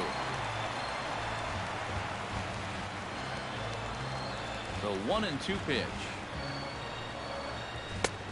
And a fastball. Tough take there, but it's even back at 2-2. 94 on the outer edge. You can't help but take that. And a slider. Oh, got a favorable call on that one, as that's the first out of the inning. Marcell Ozuna will dig in now. He's lined out and flied out in 2 trips. Been hitting the ball pretty well, though, despite the over so far. And he lays off there 1-0. Not the first time he's felt the squeeze tonight. Yeah, he's looking and saying, what do I got to do to get a strike? High fly ball out to deep right field. Santana going back to the track, but he has no chance to make the play. It's off the wall. The relay throw, but he is in there with a triple. Well, the right fielder does just about everything he can here. You'll see it. This is a great effort as he leaps to come up with this thing, but he just can't reel it in. It's a nice job here by the center fielder backing him up, but this was going to be a triple all the way. Into the box now, Derek Dietrich. Now a swing and a ball popped high in the air over toward foul ground. And this will land foul. A man at third with 1 away.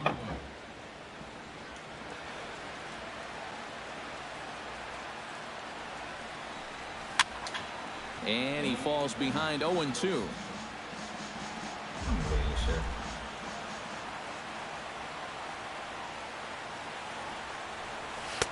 Off the plate at 94, 1-2. Not a real good 0-2 there. You don't necessarily want it in the zone, but you do want to at least give him something to think about. Softly hit out to short. Throw to first is in time, but meanwhile the runner is in to score. And here's just a case of a guy at the plate doing the little things to help his team win. And he gives his guys the lead here following the RBI groundout. JT Realmuto is at the plate now, and he takes a cold strike. The 0-1. Goodness, 0-2 now. Oh, man, what a perfect pitch right there in a perfect spot. And that's exactly how you have to attack a guy like this. He wasn't even close on that pitch. Hit the other way out toward right field. And he'll get there in plenty of time to put this one away, and that ends the 2 runs here on 2 hits, with one of them being the home run. Domingo Santana will stand in. He struck out and popped out in 2 trips. Well, not a great start at the plate. We'll see if he can get something to drive right here. That hits the outside corner. It's strike 1.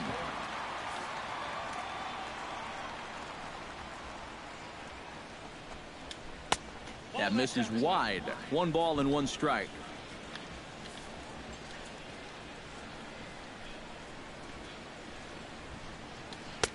Took him right up the ladder that time, and it's 1-2. Wow, no chance of getting on top of that fastball. I mean, that's helmet level right there. And he looks at a cold strike 3 as the cut fastball's in there, and that's out number 1. Now, getting that first out is always critical in a 1-run ball game. I mean, they could certainly use a quick 7th inning here. Here's the first pitch to him. Aaron Hill stands in as he looks at a cold strike.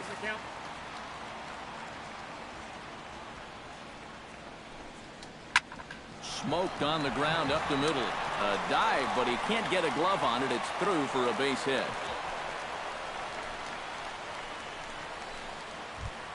Jonathan Villar will stand in now. He flew out in his first time around and then was a strikeout victim last time. The cutter runs outside, ball 1. A look here at the hits per side here in the late going. And he comes back with one in there for a high strike. And this one gets away. And forget about the double play now as he'll move up to second here on the wild pitch.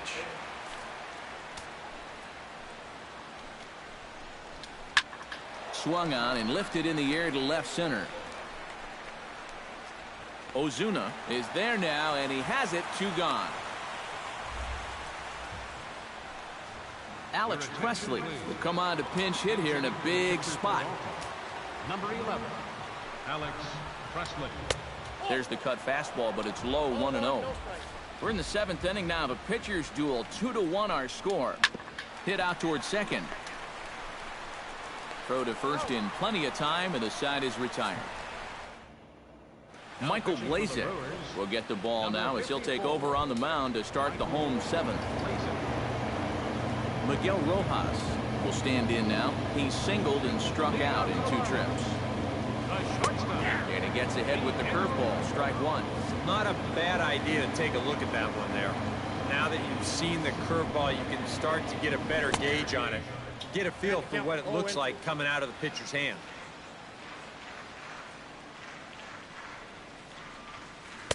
The 0-2 is a breaking pitch taken for a ball, 1-2. Well, that was a no-brainer there. If a guy misses that poorly on a curveball, you got to throw him another one. That was better recognition there. He lays out for it, but he can't pull it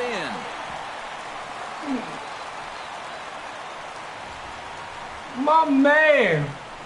Well, that's one of the dangers of being a corner outfielder. If you dive, there's no safety net behind you. And I think he's pretty lucky in the end that this one wound up only being 2 bases instead of 3.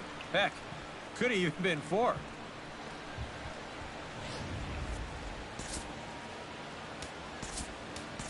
Ichiro Suzuki will come off the bench now as he'll pinch hit with the runner at second and nobody out.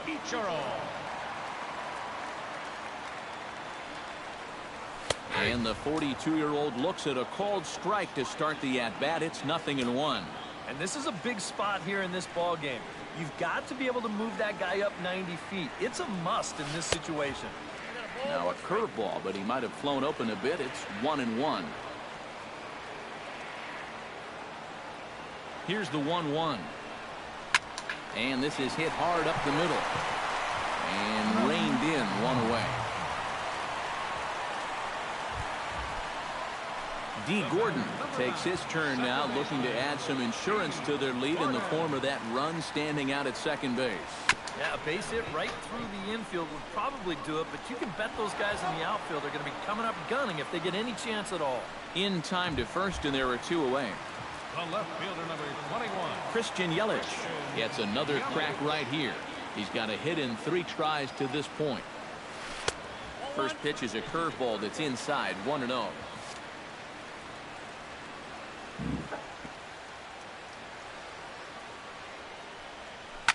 Can't sit back long enough, and the count evens up at 1-1.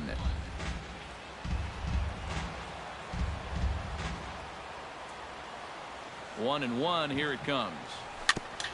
Foul right at the plate. The count moves now to 1-2. A ball and 2 strikes. Here it is. Jammed him a bit there as it's fouled at the plate.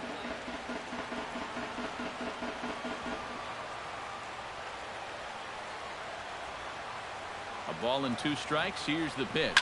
Oh, and this just jumps off the bat. Oh my God! Deep straightaway Oh right field, my and you can God! pretty much forget about this one. That is a long home run.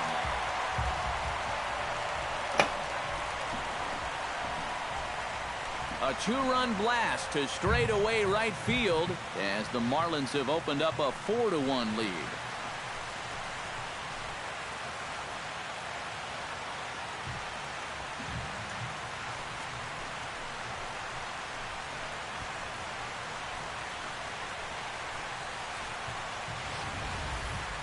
This is just a fastball right here, but I'm pretty sure it's not where he wanted it. This has got some elevation to it, and that's one of those where you know it's going to be a home run as soon as you let go of it. Carlos Torres will get the ball, looking to get the final out now here in this 7th inning. Giancarlo Stanton will stand in yet again as we flash you back to the middle innings. This was a turning point here. A solo home run that was really one of the key at-bats of the ball game to this point.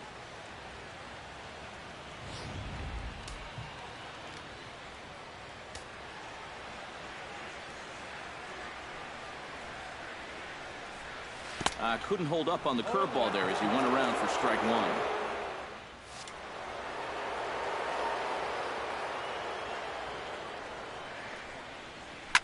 To third. Hill's up with it. And not too shabby out of the pen. Takes just 2 pitches to get the ground ball, and that ends the inning. But 2 in the inning for the Marlins thanks to the 2-run home run. 7 complete here tonight. It's now 4-1 Miami.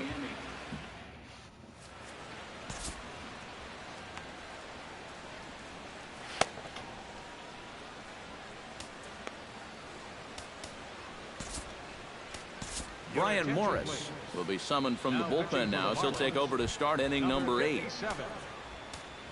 Leading off the inning, Scooter Gennett, as they'll look to get something going here and even this game up. And guys, this is the guy you want leading off this inning. He's your leadoff man, so maybe he can get things started, set the table for a little bit of a rally. Now action in the bullpen as their closer starts to get loose out there. Just a bit late, and he's fallen behind 0-2.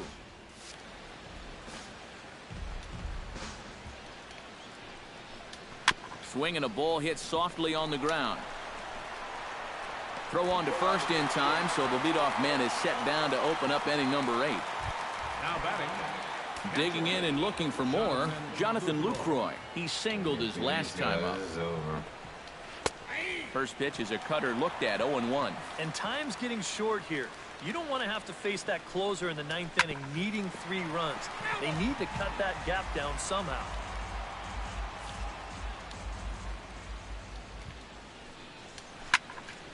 Out in front of that one, but he stays alive and will do it again on 0-2.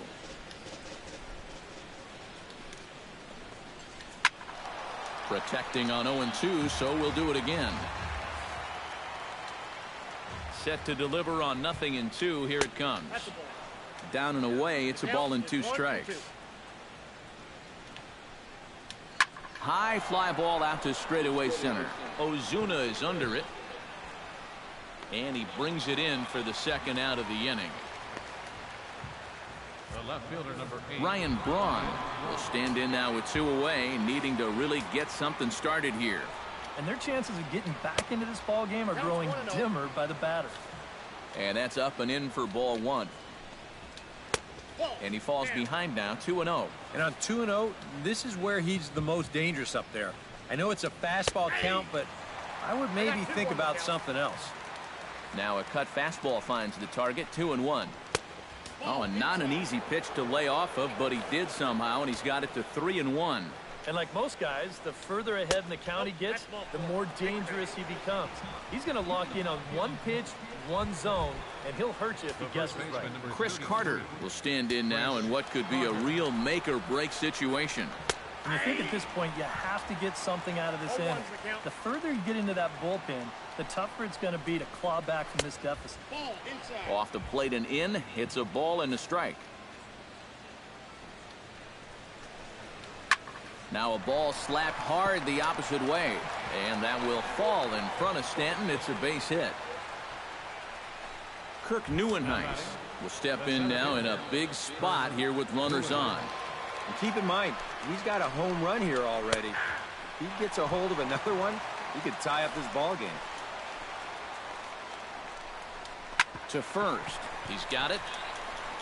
And the two-out threat will not come to pass as the inning is over. Brewers strand a couple. They trail it 4-1.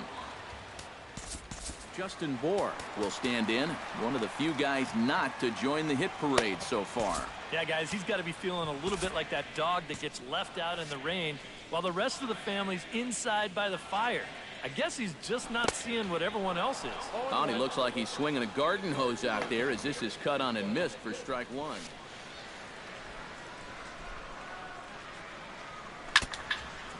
Now this is swung on and foul tipped straight back as that sounded like it rang the catcher's mask with pretty good force that time. Grounded to first. Over to the bag with it is Carter to record the unassisted putout. The center fielder, number 13. Marcell Ozuna tripled and scored in his last at-bat, and we'll see how he follows it up here. Yeah, he already got to show off those wheels, so let's see if he can make it happen again in this at-bat. And he'll start in with a fastball that misses down and away for a ball, 1-0. Hot shot to third. Son of a Throw bitch. in time at first for out number 2. The batter, third baseman. At the plate, Derek Dietrich. He got on top of one and was a ground out victim last time. Oh, and a hearty cut there to begin the at-bat. It's 0-1. Really a good job so far by this guy out of the bullpen. Yeah, he's come in and really put his stamp on this game. He's throwing a lot of strikes. That's what you want. And here's a curveball in the dirt that time for a ball, 1-1. And the pitch. Turned on that one and crushed it. Just pulled it a little foul.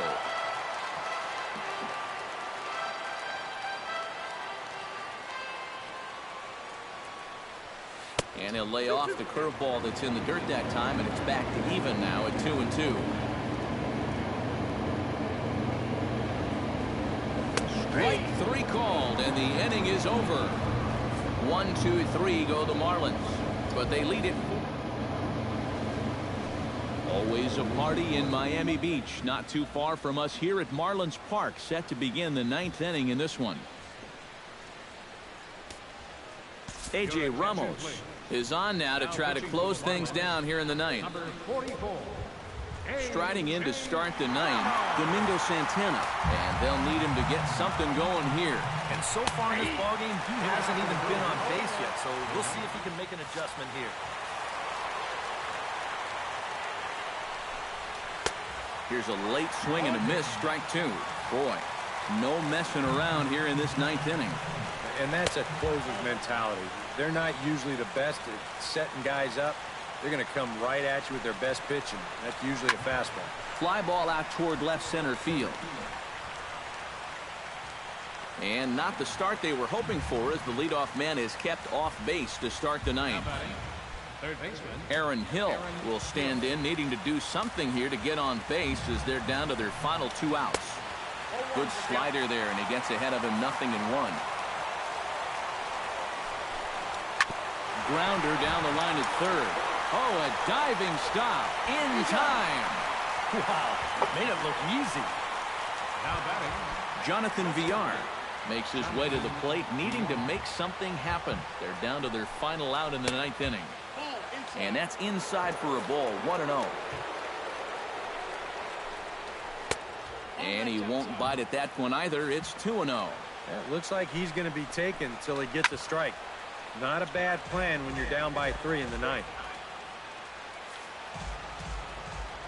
2-1, here it is. And that's swung on and missed, so the Brewers are down to their final strike now. Yeah, it's so hard to stay back against a guy like this. Unless you guess right, that thing's just so slow that it's almost impossible to keep from getting out on your front foot. Ramon Flores will look for some two-out magic here as he'll pinch hit with 2 gone and a runner at first. A fastball off the plate away. It's ball 1. And you figure now this would be a spot where that man might try to take second base. And it wouldn't be a... First is going to be in time to take care of him, and the Marlins have taken the opener here at home as this ball game is over. And that turns out to be a great start to this series for these guys as they take game 1 here in front of the home crowd. One more look at the final line score there to see the great pitching performance that led his guys to the victory.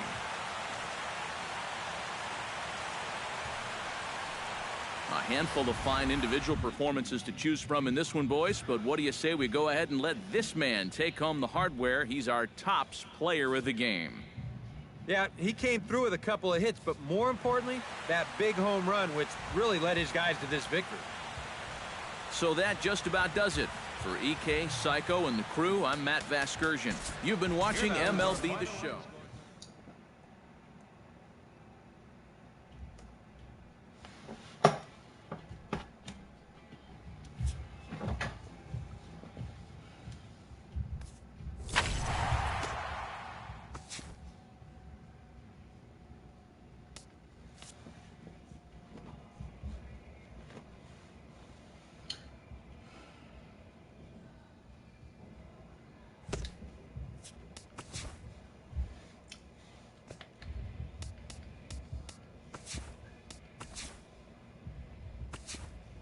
Welcome, everyone. Let's jump right in and revisit the news and events from Monday. Starting off in the National League East, the Miami Marlins put together 10 hits total as they got the best of the Brewers at home, 4-1.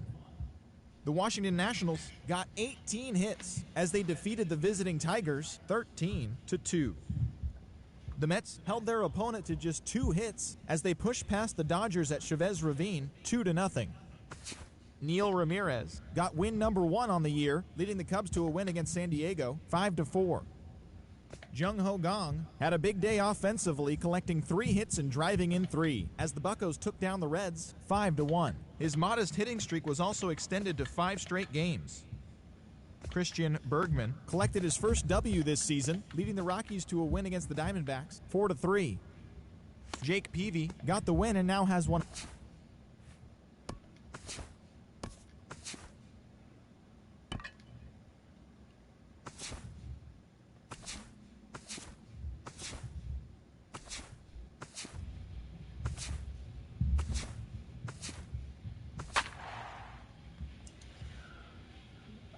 This lineup don't look good at all.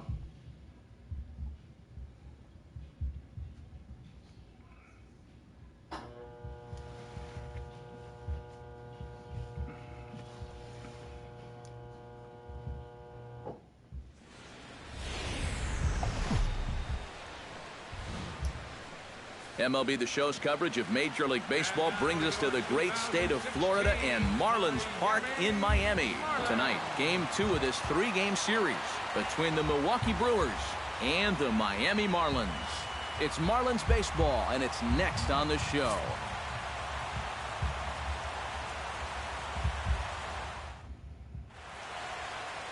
Adam Conley gets the starting assignment for the Fish in this matchup. What do you have for us on him, EK? Well, guys, this year his strikeout to walk ratio has been outstanding, so look for a lot of strikeouts here in this one. First pitch of the night is over for strike 1 as we get started right on time at 7:10 p.m. This Marlin Ball Club, Eric Karros, as they begin play here tonight, they're definitely in a nice stretch as they've won 6 of their last 7 ball games. Always important to play good baseball in front of the home. There's a swing and a drive, and everybody's just going to sit back and watch that one fly. A no doubt home run.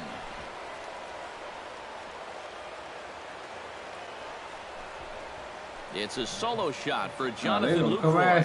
8th home run on the season for him. As the Brewers get on the board first, it's 1-0. Jonathan Villar will take his first cuts now, and after the leadoff home run to start the ball game, does the game plan change at all from a pitching perspective? Well, I think it's a little bit more of a shock to the system than anything else. You're just not expecting that leadoff guy to be the guy that takes you deep. And he'll take this to the bag of 3 unassisted for the first out. Into the windup and the pitch.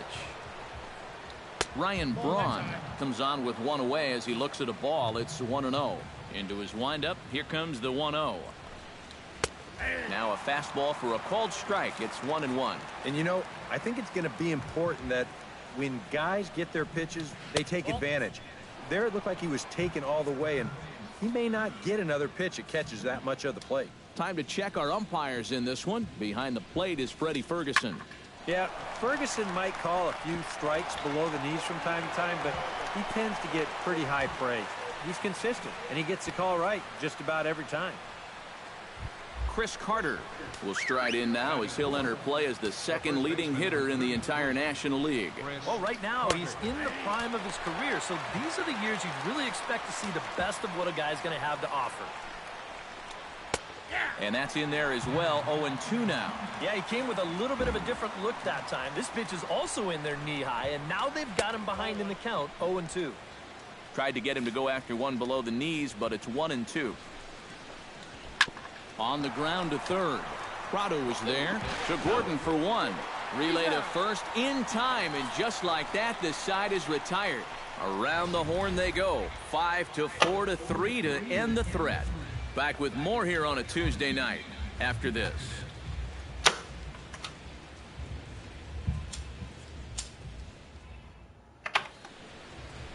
Chase Anderson, a right-hander from the state of Texas, is the man on the mound here. What do we need to know here, EK? Well, guys, he just hasn't been able to get anyone out. Hitters are hitting over 300 against him this year. We'll see if something changes in this one. D. Gordon is in to start things off here as he looks at a called strike. It's 0-1. And EK, as we take a look at the Brewers entering play here tonight, they come in not exactly setting the world on fire as they've dropped 5 of their last 8 ball games. And the road hasn't been all that kind to them either. They dropped 4 of the first 5 on this trip. So they're in need of a well-pitched game here in a bad way.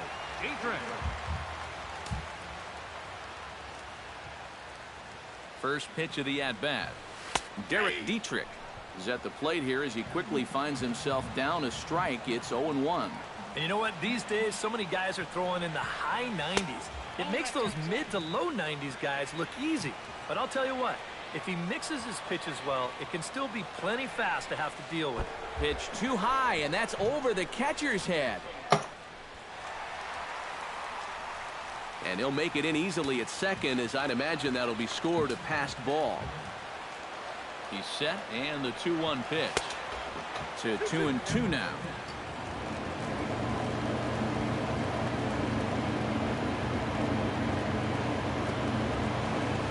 Grounded up the first baseline, but this is going to be a foul ball as that keeps things at 2-2. No one out with a runner at second.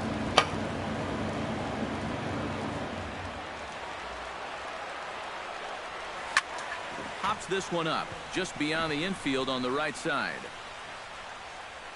Walsh backs up a bit and he takes charge for the first out.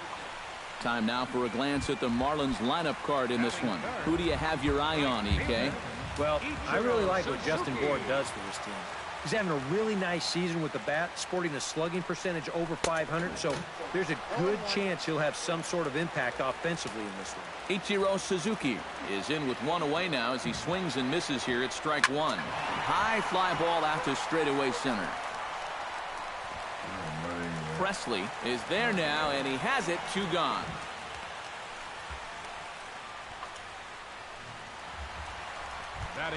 Justin Bohr will stand in, and as you can see, his home and road splits there. He's been a much better hitter away from home.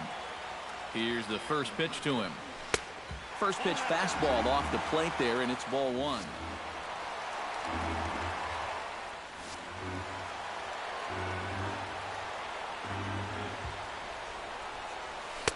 Oh, pretty healthy hack that time. It's 1-1. Gotta like the approach right here. He's basically saying, if you're gonna beat me, you're gonna have to take it to left field, because I don't think he's gonna give this guy anything he can pull. 1-2 as the changeup had him out in front there. And he lays off a pitch outside as they draw even at 2-2. Yeah, that's a good pitch there. That thing tried to come back, but didn't quite get there. And that's through into right field for a base hit. Here comes Gordon around third. The runner from second crosses the plate. It's 1-1. Boy, he comes through with a 2-out, 2-strike RBI. That's a real confidence builder right there. And conversely, that's very deflating if you're out there on the mound. Marcell Ozuna will stand in now, happy that this series is at home, no doubt, as you see his splits right there. Off-speed pitch in the dirt as he takes it for a ball. And in the first inning, with this guy already looking a little shaky, I think you let him throw you one here.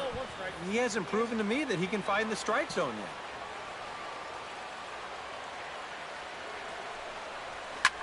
Shot back up the middle, and that finds some outfield grass. It's a base hit.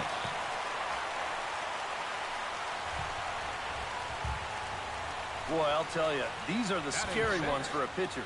This is going to give you a pretty good angle right here, because this ball is hit so hard, and it's just about right at him. I mean, there's no time to do anything out there. And he's pretty lucky that one didn't get him, because he would have taken his head off.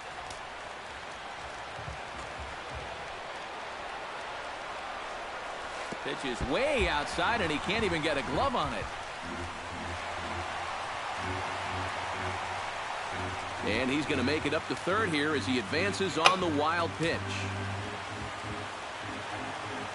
Here comes the 1-0. Who pulled the string and had him way out in front, a ball and a strike. Yeah, curveball, then change up here on the first couple pitches. Now might be the time to see him run this ball in on his hands. Maybe try and get this guy to pop something up. Walsh is there to make the catch, and the side is retired. Marlins forced to settle for one. Domingo Santana will stand in. He comes off an 0 for 4 in last night's ball game. Well, kind of more of the same for him, guys. I mean, you can see that he's not sporting the strongest batting average this year.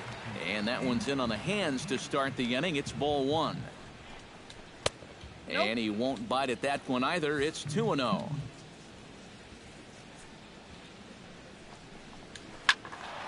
Late swing on the hitter's count. Still a good count for him now, however, at 2-1.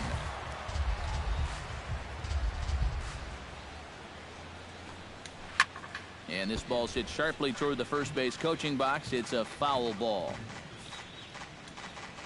All even at 2-2. Here it is. Still 2-2.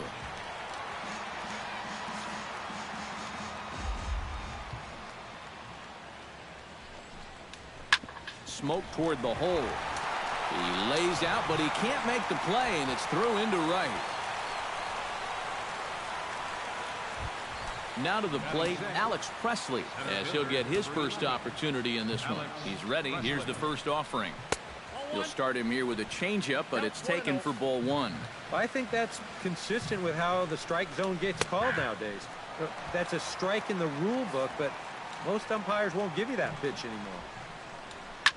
Can't keep the weight back, and he falls behind 1-2. Here's the 1-2 delivery. And the slider runs away from him there, and the count levels at 2-2. Now a ball hit in the air, but in play perhaps down the line. And that will end up a foul ball. He's set. Here's the 2-2. He pulls this one into right, and Ichiro can't get it, a base hit. And now they'll have runners at the corners to start off the inning. Batting 7th. Aaron Hill will stand in, and as you can see, the numbers away from home has been much better once he gets out on the road.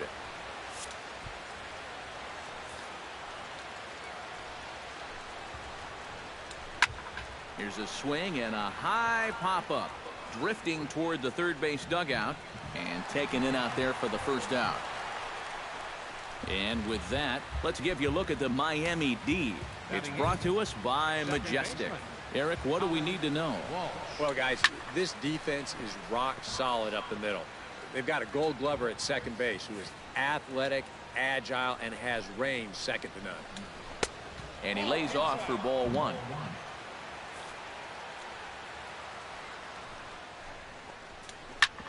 Smoked on the ground up the middle. To second for 1. On to first as they get the double play to get him out of the inning. Acrobatics that time to the bag to get this double play started. Don't go anywhere. More Tuesday night baseball after this.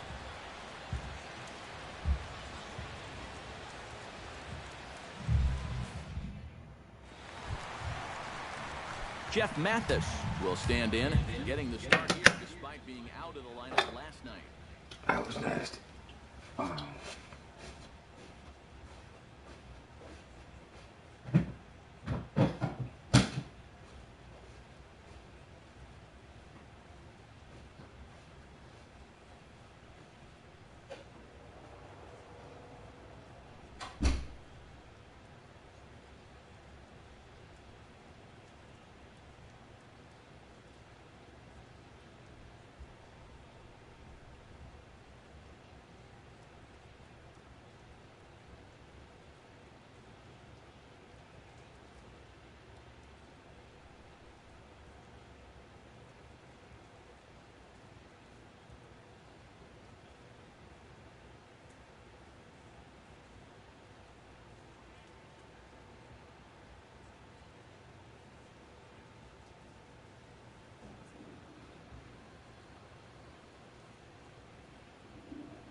And that's high for a ball, 1-0.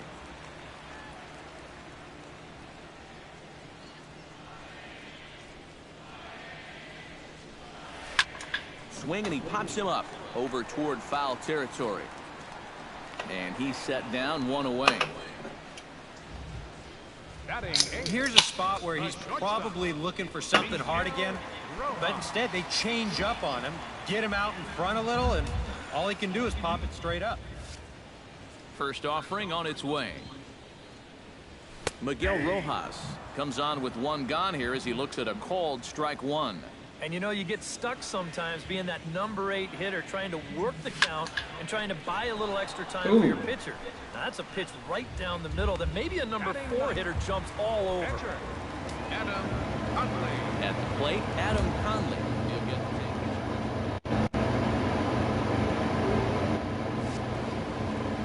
First pitch on its way. Drops in a strike to start the at-bat. 0-1.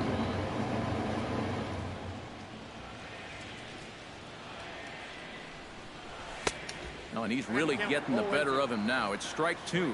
And you kind of get the sense that he's not really messing around out there too much. There hasn't been a whole lot of set. And we'll have to leave it there as this is strike 3, and that will retire the side. Miami.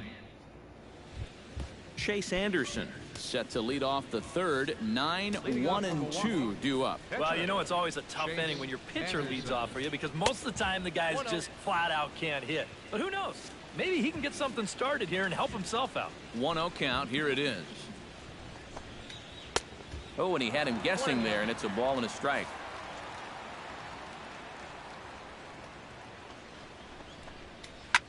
Drilled on the ground to short. And he'll throw against his body to first. And the throw here is in time. Very nicely done there at short for the first out. Jonathan Lucroy will get a second shot at it now. Remember, he led off the ball game with that home run to get this offense going. And they start him out away with a cold strike. And a changeup here, but that's taken low in the dirt for a ball.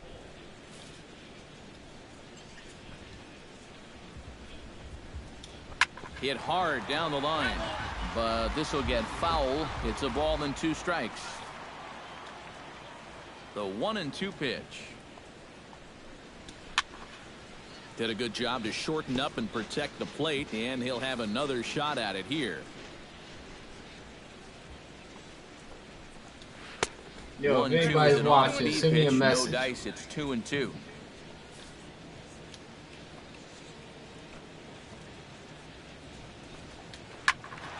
Just staying alive, putting together a really good at-bat here. Keep me awake. Don't fall asleep. Into the windup. Here comes the 2-2 pitch. Skied into straightaway right. Ichiro moves over. He hauls it in without any trouble, and there are 2 away. This is a guy that doesn't really have great velocity, so when he elevates the fastball, it can lead to big problems. He gets away with it this time, though. Hit hard on the ground to third. He gets dirty, but he can't make the play. It's a base hit. He's around first on his way to second now, and he's in there safely. He's got a double. What the fuck? So a runner in scoring position with 2 men gone, and that'll bring forth the great slugging left fielder Ryan Braun. Now a slider, and he gets ahead of him here 0-1. Boy, he had a good pitch to hit, too. That was a slider always in the strike zone. That would have been a good one to go after. Shot back up the middle. That's in there. Base hit. Around third and being waved on home. And he is in there. Chris Carter steps in to try and keep things going now with a runner at first following the RBI single. And that's a nice job right there to drive in the run by the last guy. And it can definitely fire up a team when someone comes through big time with 2 outs. The 0-1 pitch. And here's a swing and a miss as he falls behind 0-2. A lot of pitches up in the zone here early on. And that's not the worst thing in the world at this place, but you've got to pick your spots. And now a slider in on the hands, and he's lucky that one didn't come and get him. And giving up hits is one thing, but judging by that... A swing and a miss. That retires the side, and that will do it. So they pick up a run on 2 hits, no errors, and a man left. We'll head now to the... D. Gordon will stand in. He singled to lead off the home first. It's always big when you get your leadoff guy on to start a game like that because that just wakes up the whole team from the very beginning. Fastball too high to start him out here, 1-0. Oh, and he lays one down here, and this is going to be a tough play. And the throw will be too late, so it's a bunt single to get him started here. Man, he can flat out fly. I mean, once this thing got down, you figured if this is a fair ball, it's a base hit. That's almost too easy there. Derek Dietrich stands in as he looks at ball 1 here. And you figure now this would be a spot where that man might try to take second base. And it wouldn't be a bad idea to hold the ball a little longer out there on the mound. Really vary your times to the plate. You can't be predictable out there or he'll take advantage. He's set. Here comes the 1-1. And they pitch out here, but nothing's happening. Ball 2.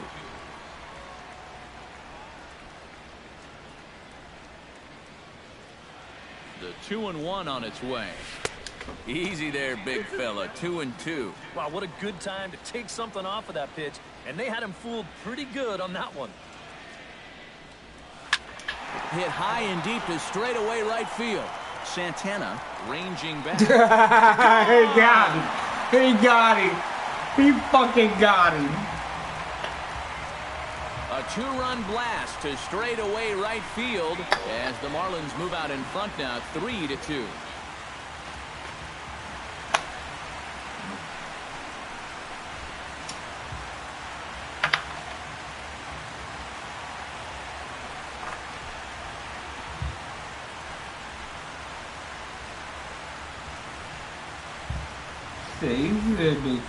This is a situation where you wonder how much of his concentration is on first base and how much of it is on home plate. Because if you're not 100% locked in on the guy at the plate, folks will make you pay at this level. The right fielder, number 51. Here's Ichiro now. Suzuki. As he'll take a look at ball one.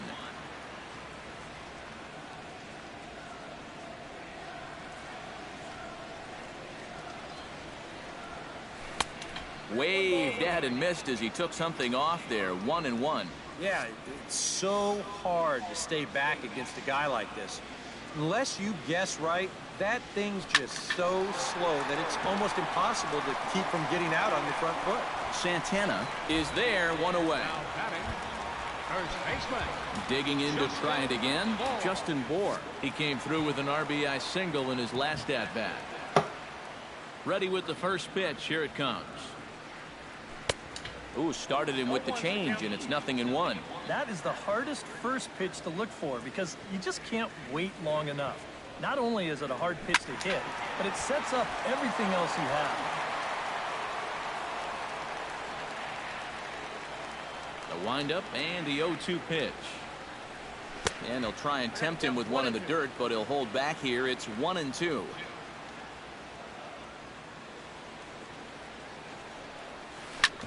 Grounded back up the middle. Backhanded. And an off-balance throw is in time as he takes one away. Wow. The center fielder. Marcelo Zuna will dig in. He singled his first time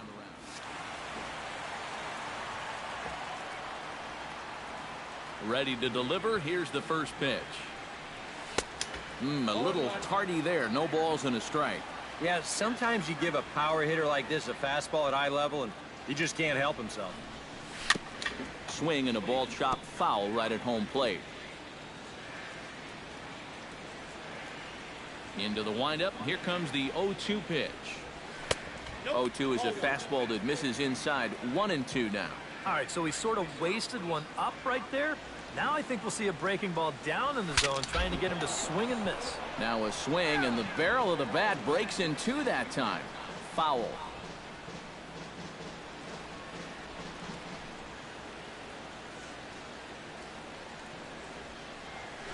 Push to the right side. Throw on to Carter gets him to retire the side. But 2 in the inning for the Marlins thanks to the 2-run home run. We played 3 full, and Miami has taken a 3-2 lead.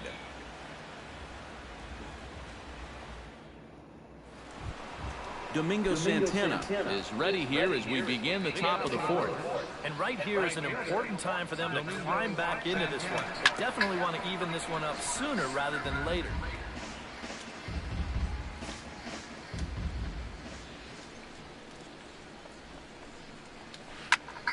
Another one fouled off, and he's quickly behind 0-2.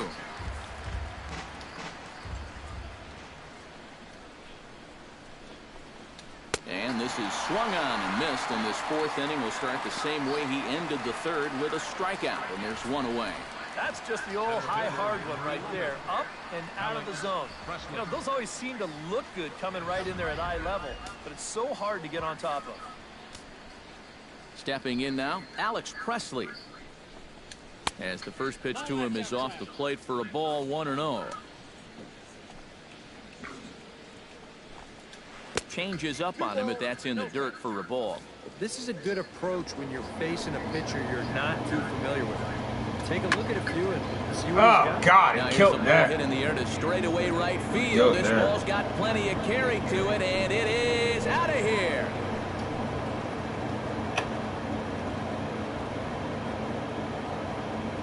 A A solo shot here to straightaway right field. And the Brewers have drawn even now at 3-3. So here's Aaron Hill.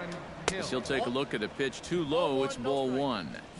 3 runs, 7 hits, and no errors on the Milwaukee line score so far. A high strike there, and it's 1-1.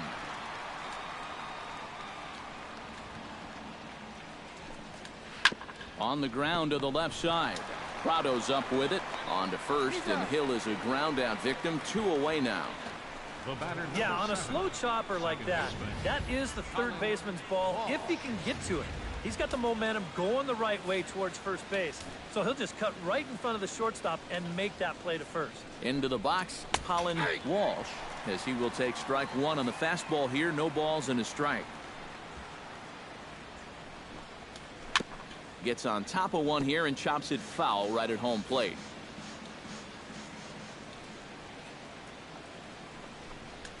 Lined into center field. That's a base hit.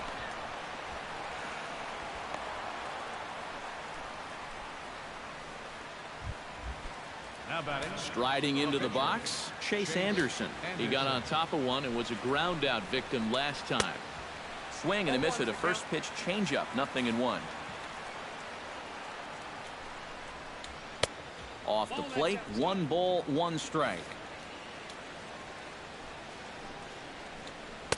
1-1 pitch and a nice call for the change. It's 1-2. And this is what he needs out there right now. He has to find some confidence in those secondary pitches, and that's a good change up there.